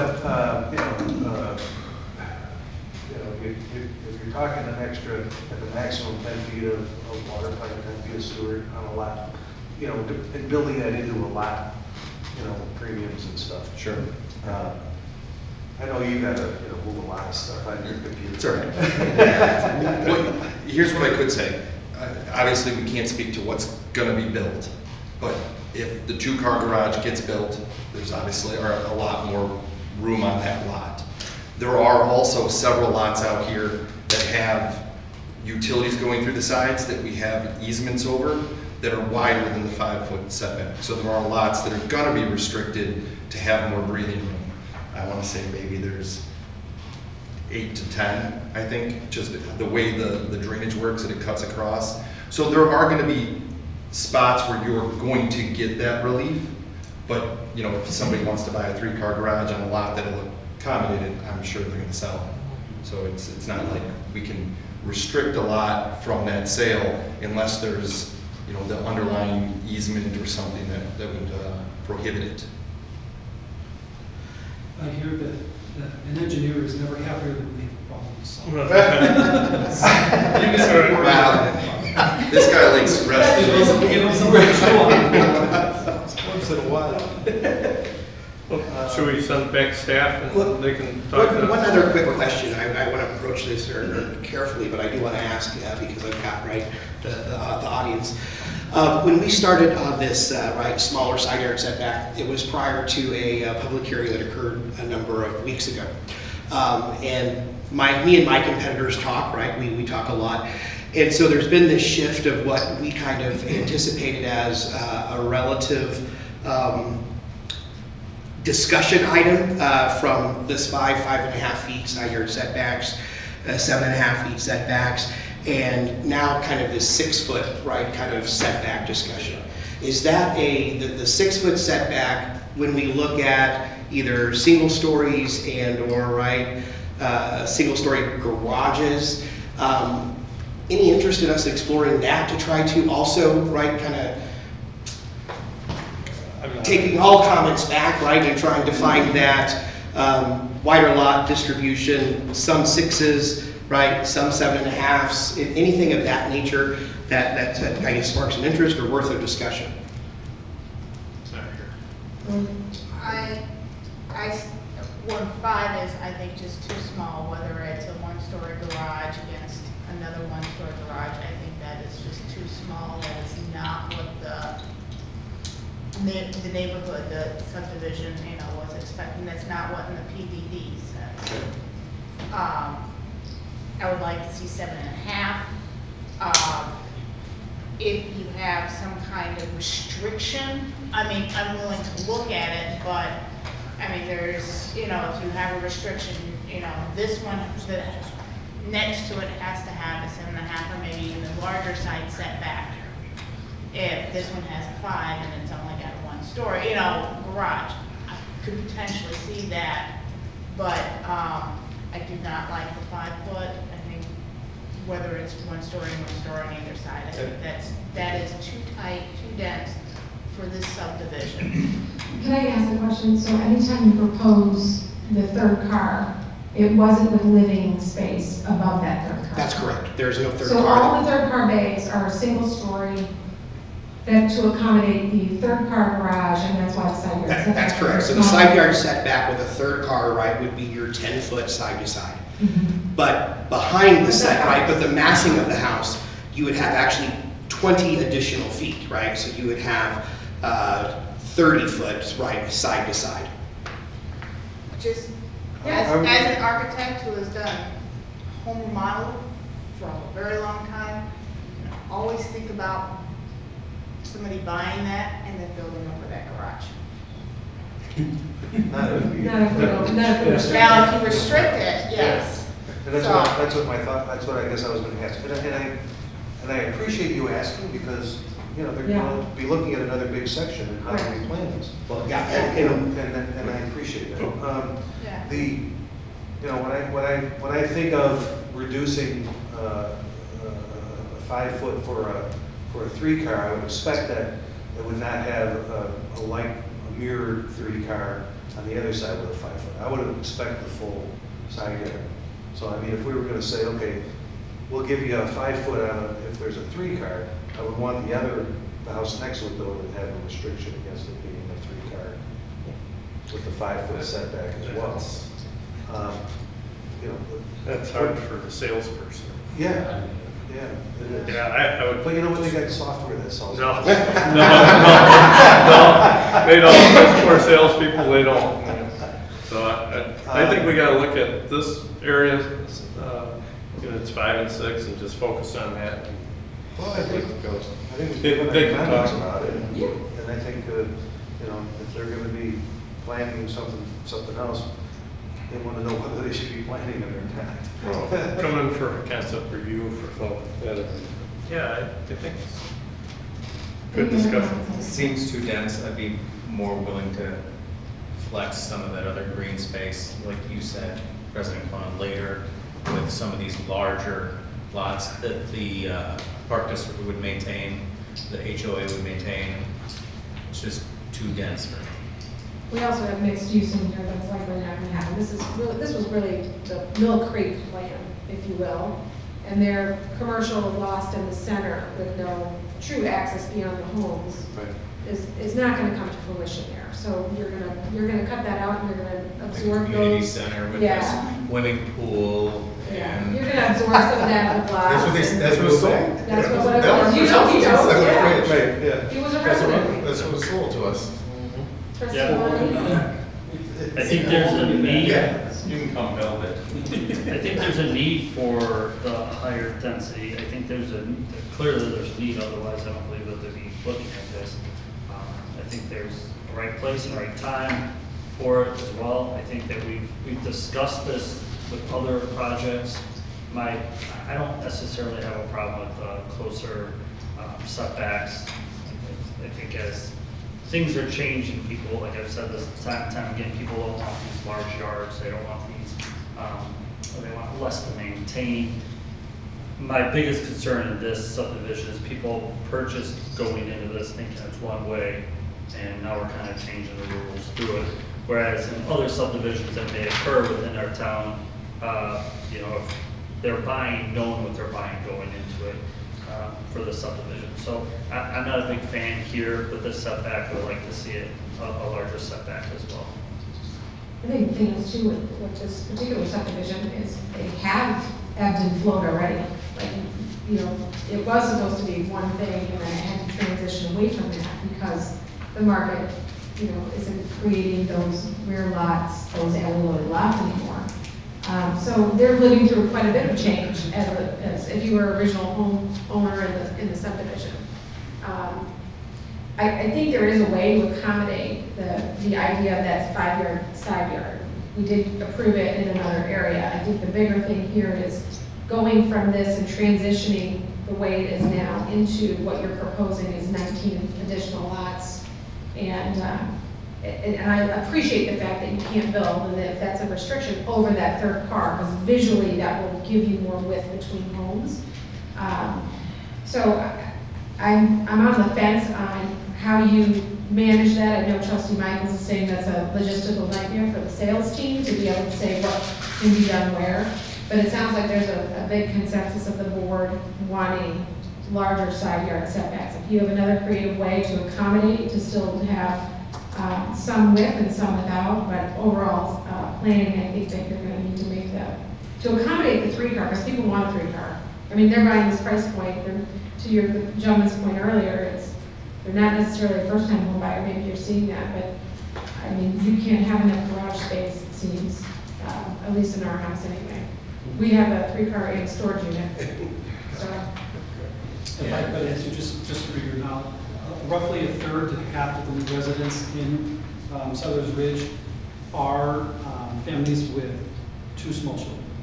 So they say they're looking for some space, even though that's about a third to half of the new residents. Some space as in a 4-car garage or? No, the parents don't want that for the minivan, but for their kids to have a backyard to play in, to the space to have that there. They were less concerned about maintaining it. They bought into the neighborhood so they could put roots in the community and grow a family. And it's on average 2 kids. Well, these houses certainly give them that backyard space because Yeah. there's no garage Right. back there. Right. So, Just for, yeah. Well, yeah, we are gonna lose the townhomes, which it doesn't bother me as a single family homeowner. but we have a section of our budget and the reserves that the current townhomes all pay into, and this was supposed to be townhomes that would pay into that. So there's more pressure on townhomes. So we have to go back and tell them that, you know, this is the way it's gonna be also. And then there's less space between houses and things, and no breakup from having townhomes. But Well, the townhome association goes partly because the townhome itself, their association pays for common roof, you know, whether it be Right. siding, they have something else, which they are still gonna have. Whether you get more townhomes or not, those units still have that today. yeah, We're all getting into the, yeah. So, okay, we want to send you with some information. Consensus of the board seems that, I would say, overall consensus is to create a little more side yard setback. We don't want you to go to two-car garage, so what we're really hearing is you have to crunch your numbers, but they'd like you to eliminate some lots to be able to accommodate that product. I think that a good way to keep the area when you create density as you plan out future areas, because we do want you to be successful here in our village, and we want you to continue to build homes, is maybe do it through the roadway, is to create the softness in the roadway that is part of the plan today, and not let it be so grid-like, you know, as we lay out future areas. But what we're hearing is, what I'm hearing anyways, the board is more with a 7.5 side yard setback as feedback. Your model, your homes are selling, people are buying them. It sounds like they're very happy to buy them. We're happy to have them as residents. But that is the consensus of the board that I have heard tonight. Okay. Okay? Thank you. Thank you. Thanks very much. And now I gotta find my page. So we have okay, item next, we have, you can feel free to comment on it if you want to, Chris, but well-known roof replacement. I can take it. Okay. We've got Chris standing in, everyone. In the July tornadoes, we had some damage, you know, we had some uprooted trees and other items in Well 9, which is just over, you know, our close neighbor here at the police building. I did have some roof damage. Went out, Brad got 3 quotes for us to get that repaired. I will note our deductible with the insurance is $10,000. Staff is recommending to go with the $13,002 and to not tender this to insurance and move forward and get the roof repaired. I think we would end up paying more back in principal than we would get on the 32 month. Okay. Have we made any claims on our insurance? We did not have to from the storm. There were no other building damages. It was mostly for our just down trees. Everything else we were able to take care of on our own. This is the, right here. Yes. Wall line right here. It took a while in the storm. They came through here. Yeah, I'm just shocked at how Expensive it is. And there's a lot of roof there. is there. When you look at the building, there's a lot. It's a lot longer than this wide. When you drive past it, you don't notice the. Yeah, it must That's be. including the soffit and everything you can do through there. Yeah, I was more shocked at the price difference between 1 and 3 for the same project. Yes, so are we. So, Why aren't we filing a claim? yeah, why aren't we filing? So our deductible is $10,000. The cost on the low bid is $13,200. From discussions with Matt, the claim history and filing the claim will then put that claim on our, and increase our principal, and we think that would our premium, our premium, and that would outrun the $3,200 that we would essentially save.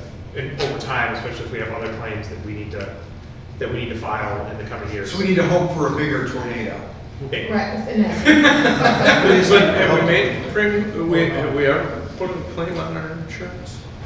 I had those police cars there. Yeah. We've had other types of claims. I mean, we get poles that get hit. We've had other light poles that get hit. We've had some other damage to that. We've had auto claims, but this would be a property claim. And since it's so close to our deductible, that's why the reason we're recommending it. Can't imagine raising the premium.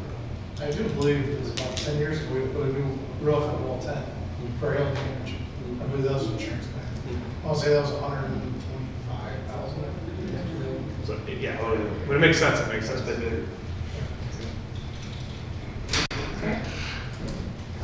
Thoughts? I think if Matt thinks we should, let him trust Matt. He runs the numbers, he knows, I would just defer to Matt's judgment. I'm good with it. Same. Same. I agree with that in general. Same. Okay. If you can bring that back, under consent, it looks like. Anybody can pull it up. Mailbox replacement, reimbursement policy and procedures. I can take this one as well. Thank you. Brad was able to make it tonight. So we passed our mailbox reimbursement procedure back in 1999 and haven't updated since. We did have some feedback when we did do some mailbox replacements recently that our number was too low and people provided the cost of the cheapest post and mailbox that you can get at Menards, and it came out to be more than $50, which is our current number.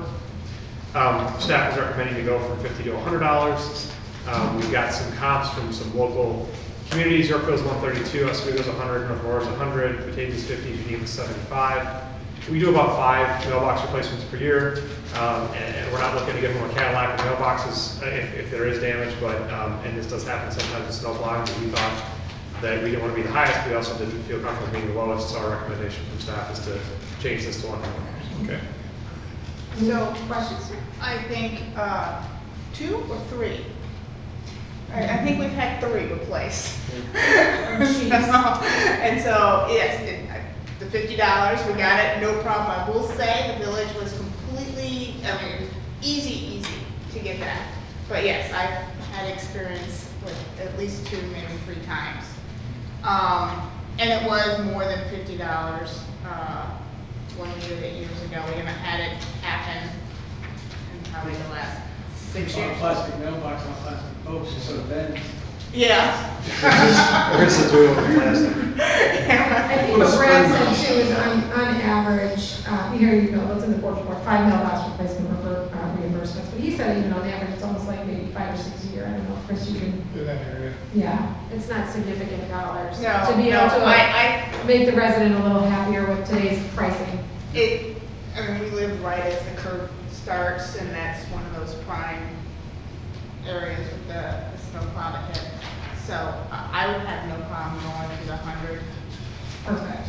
Anyone else have any concerns? No. Okay, we'll move that one as well to consent. Meeting schedule, 2025 village board meeting schedule is in front of you. There are 2 circle dates. So we did add a date. So last year, in 2024, we did not have a meeting the first week of January based on when the holiday fell. So we will go to 2 meetings in January. We also had 1 meeting in July based on the 4th. We have 2 meetings in July on this calendar. The April meeting, April 1st is election day, but that also happens to be spring break week. So Cameron School break will be happening, yes, it is happening from March 29th till the 5th that week. So the first week of April, which is unusual for them, but that is their spring break week. So that is circled to get board feedback. And then also August 5th, which is Dead Week. Everybody knows that's the week that IHSA sports are not practicing, and therefore a lot of local families travel on vacation after their summer travel sports are going and before school goes back. So just thoughts on the 1st and the 5th, and board comments on the calendar. I'm good with striking. Striking the 1st and the 5th? Sure. We have in the past, right? Which one? The dead week we haven't had. Oh, yeah, but on election day. No, we're usually here, it's just a light agenda. Well, it's there, yeah. Yeah, but it happens to be spring break that week, so that's just why it's circled. I ain't going anywhere, I don't know. I'll be here. I'm out. You're out, see? Right. Yeah. Well, let's just do this. We need a special meeting. We can always do it, so let's strike it as a circle because of the vacations with the school district. If we have to add one back, we can. So, Don't tell anybody. Tracy, you have that. With the ones that are circles, we're gonna take It's off. always, we always have a meeting on election day. We do, yeah. How's that one? Yeah. It's fine. We keep the agenda light. Yeah, it's very light. Okay, up next, priority capital projects list, item E. Scott? No, thank you. The biggest adjustment was we got the price update from working with IDOT on the relocation of the water pipes. So that was in at 2.7, and now we've got it changed to 2.9 for the all-in cost on that project. That is the biggest change to the capital project list since it was last discussed. And you're not doing any kind of adjustment to the police department number at this point, you're waiting? We can certainly, but again, that's the number that's in budget, and that's the number we had discussed previously. If it is highlighted, if it is something that would the board would like to change, we can change that number as well.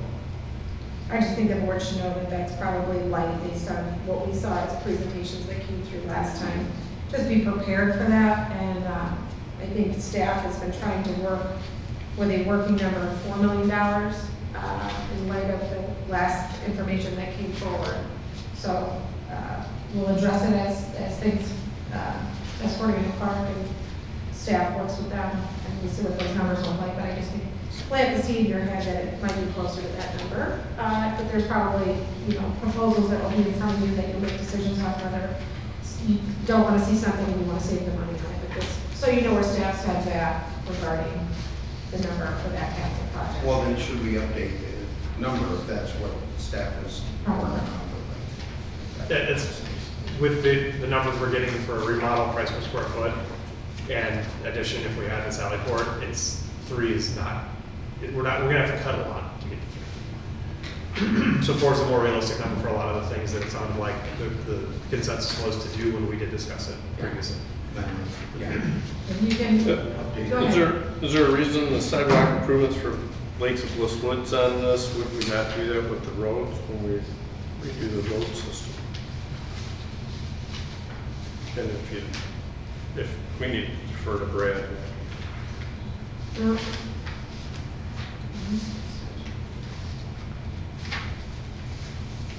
And then Maple Street water main improvements, is this something, and the storm sewer system, is this something we can break into phases and maybe start getting engineering done so we know, they have a better idea what the costs are? And I'd like to see these addressed sooner than later. So the Maple Street water main improvements at that $3 million mark, and you probably have a chart maybe in front of you that you can pull up, Scott, with dates in it. The project that will eat up a lot of our funds there is the 47 water main movement.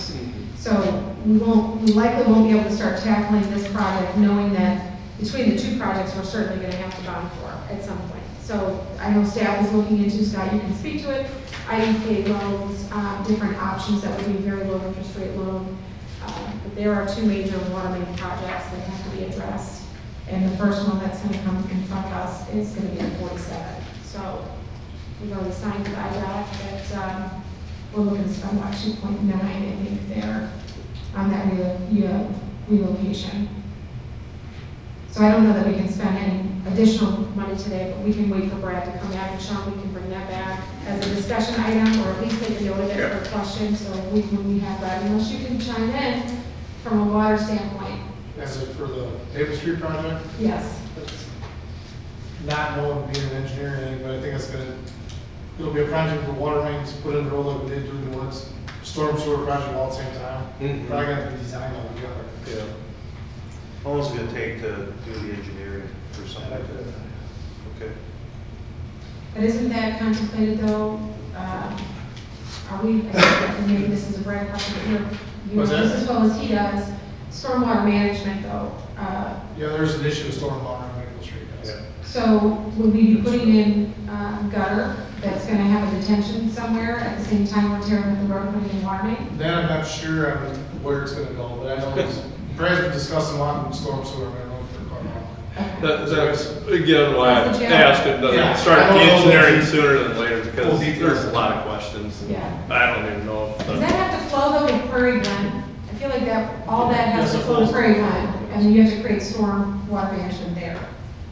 I would assume. Okay. So I would assume with the construction of summer 26 timeline, we would have some money in next year's budget for to start engineering, because that's like more 6 to 8 month engineering. This is a 2 or 3 month one. This is maybe even a year. Yeah, and I'm thinking they have to look at Snow Street, extend storm sewer either to Maple or some some way to get it, because that whole west side I know is deficient in storm sewer, so sooner we can do the engineering, the better.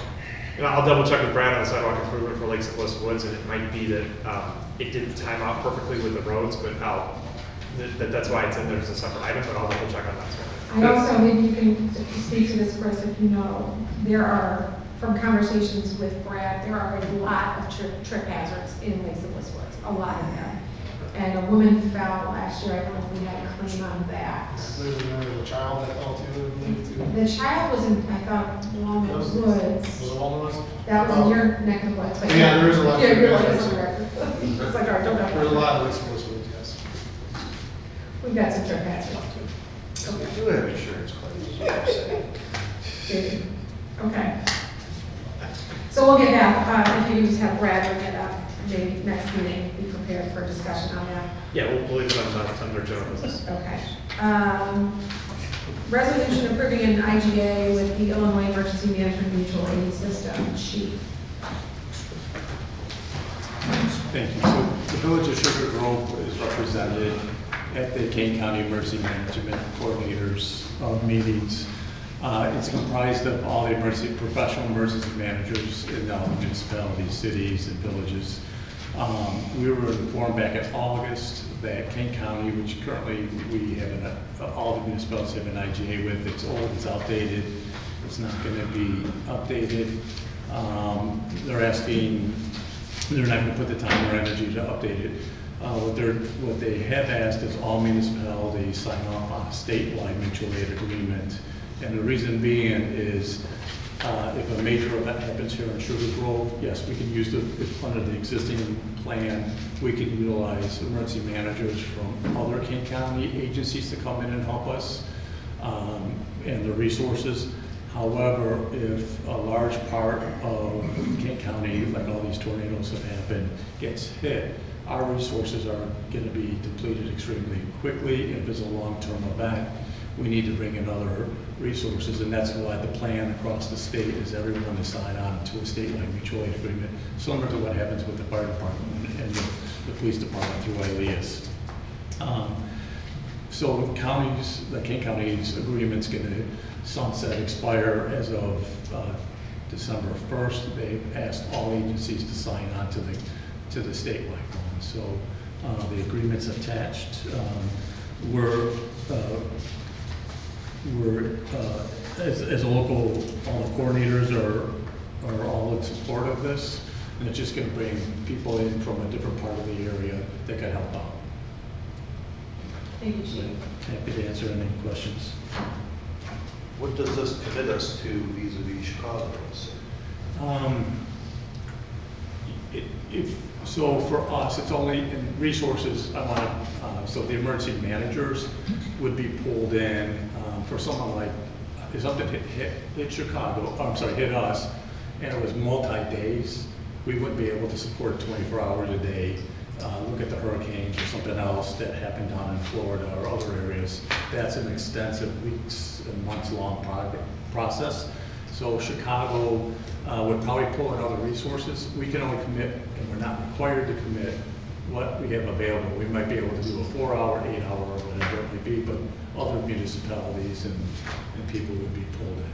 I'm not aware of them signing off on this agreement just yet, so I'll have to check. And their staff is huge. Yeah, no, In the same way Cook County. Thank you. Who calls it in? Who triggers it? At the state level? No. Right, so this is an intergovernmental agreement with the state. It is. So once we declare emergency, the village president gets to sign the declaration, and then we take it to the county. And then the county, if everyone's affected, or a lot of people are affected in the county, we're going to initiate the mutual aid. So, and then if the resources aren't available in the county, then it goes to the regions. And then if the regions are all saturated with needing help, then it goes out to the other regions to provide assistance. We would request the mutual aid if it can't be filled within Kane County. Okay. So every municipality is asked to sign on if they want to participate. It's not mandatory, but it's beneficial. Yep. Any other questions? I would bring back a resolution. Thank you. The next meeting. Thank you, Chief. I'm sorry? Yes. Yes. And now your IGA with King County Animal Control.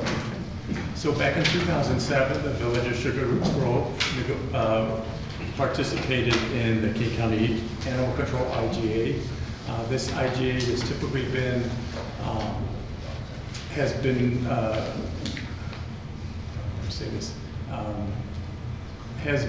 been brought forth through the Metro West Council form of government.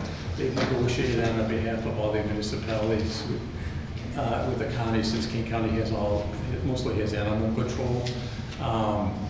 Some municipalities have their own animal control, so those that don't have their animal control in-house like us, we utilize King County Animal Control to come out. Back in 2022 was our last agreement. It's expiring here December 1st. Metro West has negotiated a new price starting in 2025, a new rate for all of us municipalities that want to participate. And it's good for 2 years, and I think a 1-year extension. So it's a beneficial service that we utilize because we don't have in-house animal control. And it seems like we're finding a lot of dogs that end up at the police department Yeah. at some point. And then make their way over. Yes. Any discussion? So the agreements with the county, even though there's other municipalities that might be closer than the county, like Geneva or Batavia, that have their own up there, right? At least I assume they did, maybe I'm wrong. We don't. No, I don't think, I'm assuming Geneva and Batavia participate in this as well. I think the larger cities, like the city of Aurora, the city of Elgin, and a couple other municipalities, but I could be wrong on that. But I think most municipalities participate. Well, most municipalities for the county, if they're, except for very large ones, then they would do their own animal. What's It's uncommon? uncommon. I'm just looking down the radar. At what point in time do we become big enough where I have to do Not this. yet. We're quite a ways away from becoming big enough. And it's in, actually, I think, they're in St. Charles or Geneva? Geneva is where county animal control is. Peck Road. Oh, okay. Yes. That's a facility I haven't brought. I didn't realize that was a county. It's a county Okay. facility, and they do, All right. by and large, they do it, and they do IGAs to all the villages and cities that are smaller, because it'd be very difficult for us to have the staff to be able to, you have to run like, I ran a animal control for a while, and you have to have like 24/7 staff to watch the animals and come in and the feedings and all that, so it would be quite an undertaking for us to do it, so it's very nice that we can communicate with them and get the dogs and our pets to hold for us. Okay, Chief, if you can bring that one back for consent as well. Thank you. Thank you. Staff reports. Scott, Nothing to add. does anybody have any questions for Scott? Hearing none. I'm going to move quickly, and then I'm going to address if anybody has any Well, questions. wait, I do have a question for Scott. Who is this person? Yeah, do we do it? I was like, wait a minute. We were waiting your turn. Sorry, yeah, and I said, the chief last time that until the person starts, we're not going to make announcements. So, but no, this is our new deputy village clerk, Maddie. She's here. She'll be shadowing Tracy for a while and filling in occasionally at board meetings when Tracy is out, or if we have a large event, helping out with that as well. And she's part-time, but she'll be in the administration office, which will be located in the office next to me over there. And we're very excited to have her. We've got quite the workload that we've been going through, especially now that we can kind of bring our heads up after crime. So a lot of backlogging, scanning, things to catch up on, new policy and other initiatives, and she's going to help us out with research, and we're very excited to have her here. Tracy, more excited than me, but we're very, very excited. There's been a big load on Tracy's desk for quite some time, so we're good new team member. Welcome. Yes. Welcome, thank you.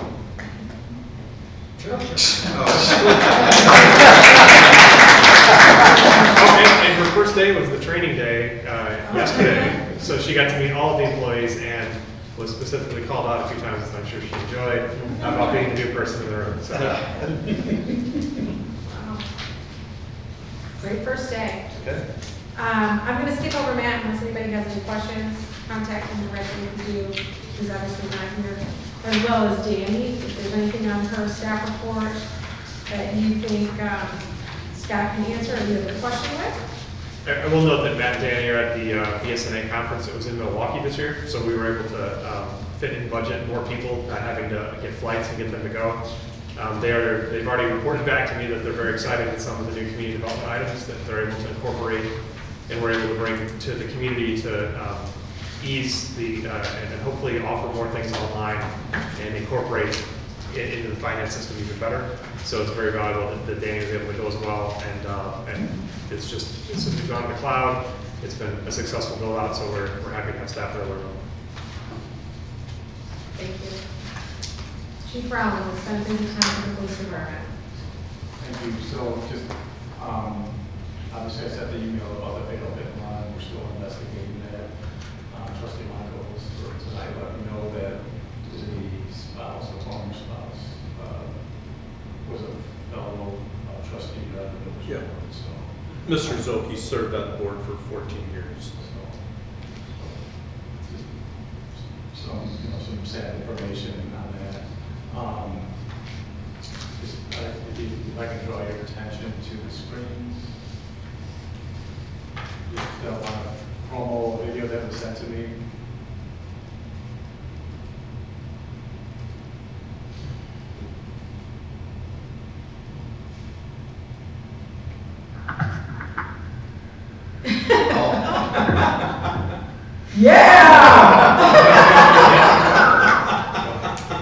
He's working hard. Right? I mean, New cameras, so I was like, oh, I gotta send this to Chief. Thank you for sharing that. So, Wearing this highlight reel. listen, that's going to be part of the state of the village. Last year it was him with his radar gun on roller skates and I was shooting him. With a vest on. yes. Yeah, that's pretty good. That's pretty good. Thank you for sharing that. Any questions for Chief Rollins? Okay. Brad is up next, and we do have a substitute this evening, and Mr. Chris Lemke. So we do have on October 8th, he met with HR3 to discuss the Illinois utility relocation project. Is there any update on that? That would be between him and Brian Schreiber. Okay. Thought I'd ask you a question. Does anybody have any questions for Chris?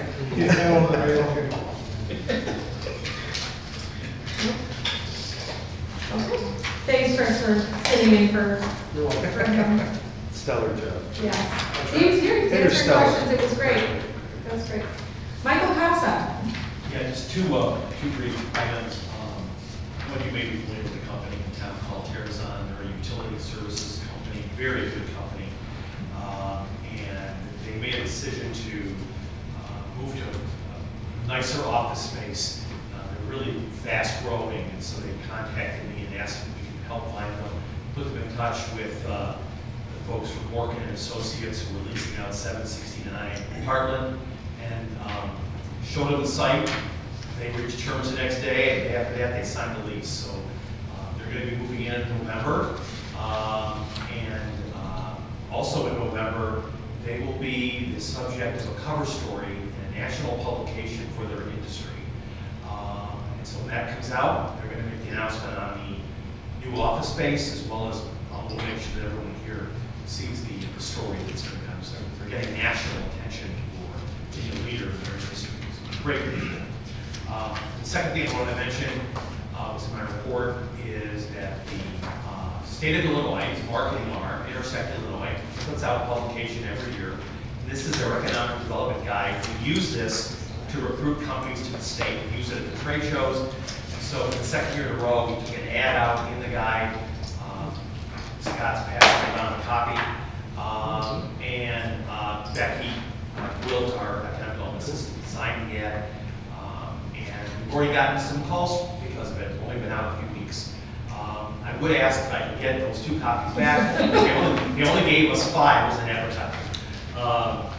So those are 2 items I wanted to mention. Thank you, Michael. Does anyone have any questions for Michael?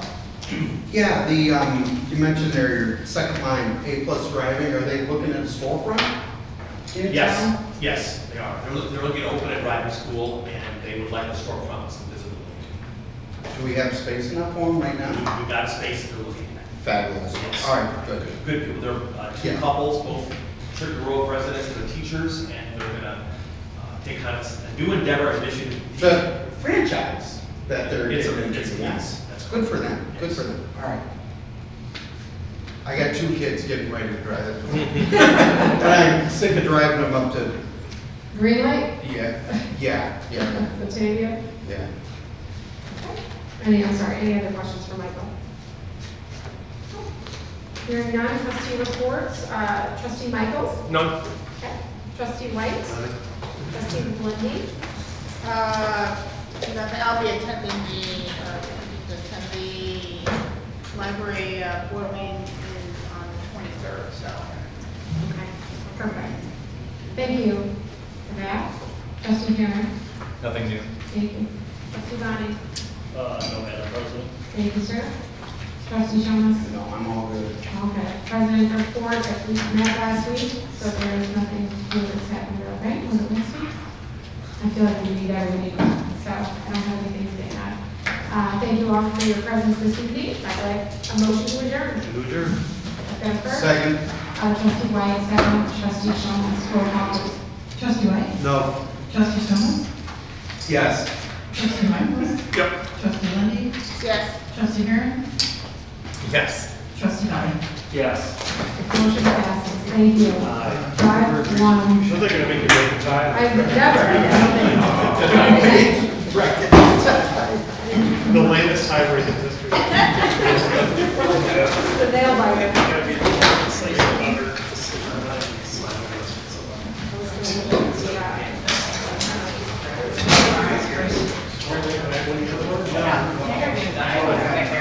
Yep.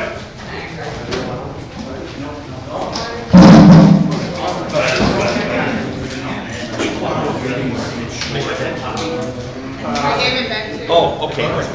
Thank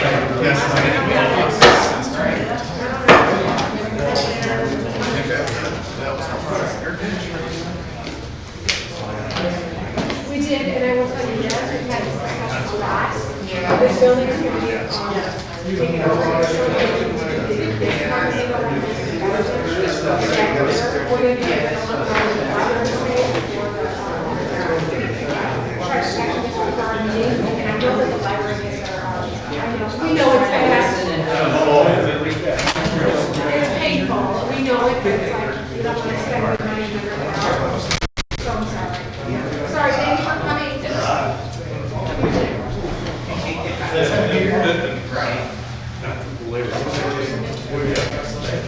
I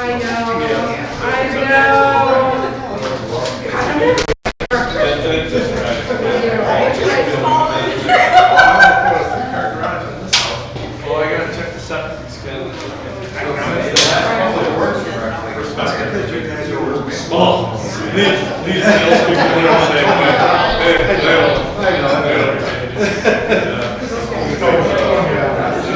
I was gonna say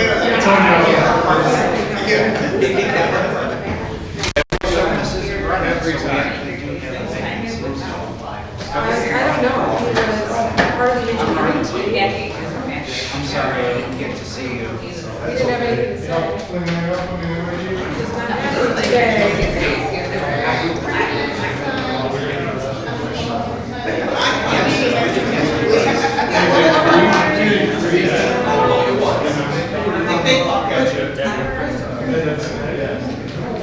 Tracy hasn't left yet, I hope. She's in there. Is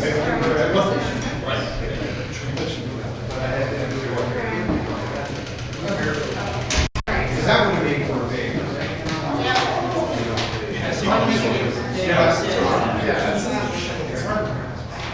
Thank you very much. Appreciate it. See how April 1st is. Being out there. Where'd you come from? What were you doing before this?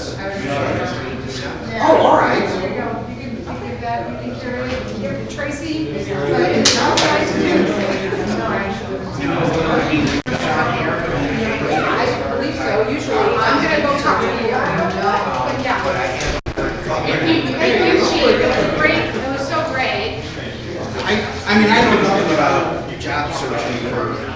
you know, public jobs like that, there's how works.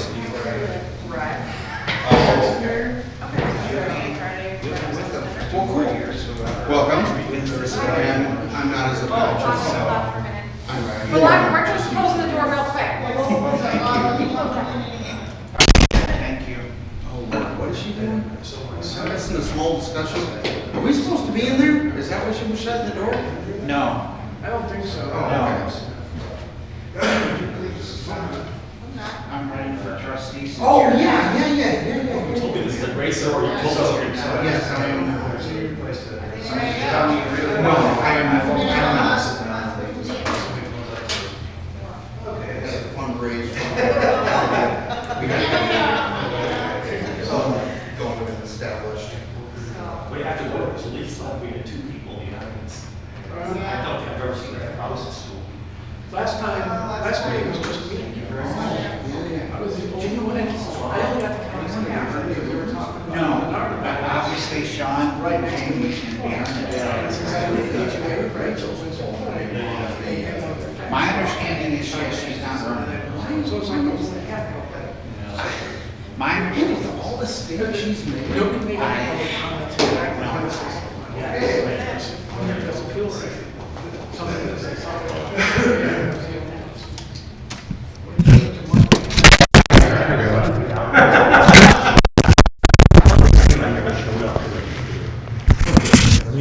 If there was an issue, people would show up. But for most You're gonna have meetings. to shut this off. Did I need to say something for you? I would gladly ask if you would. Over the years, a few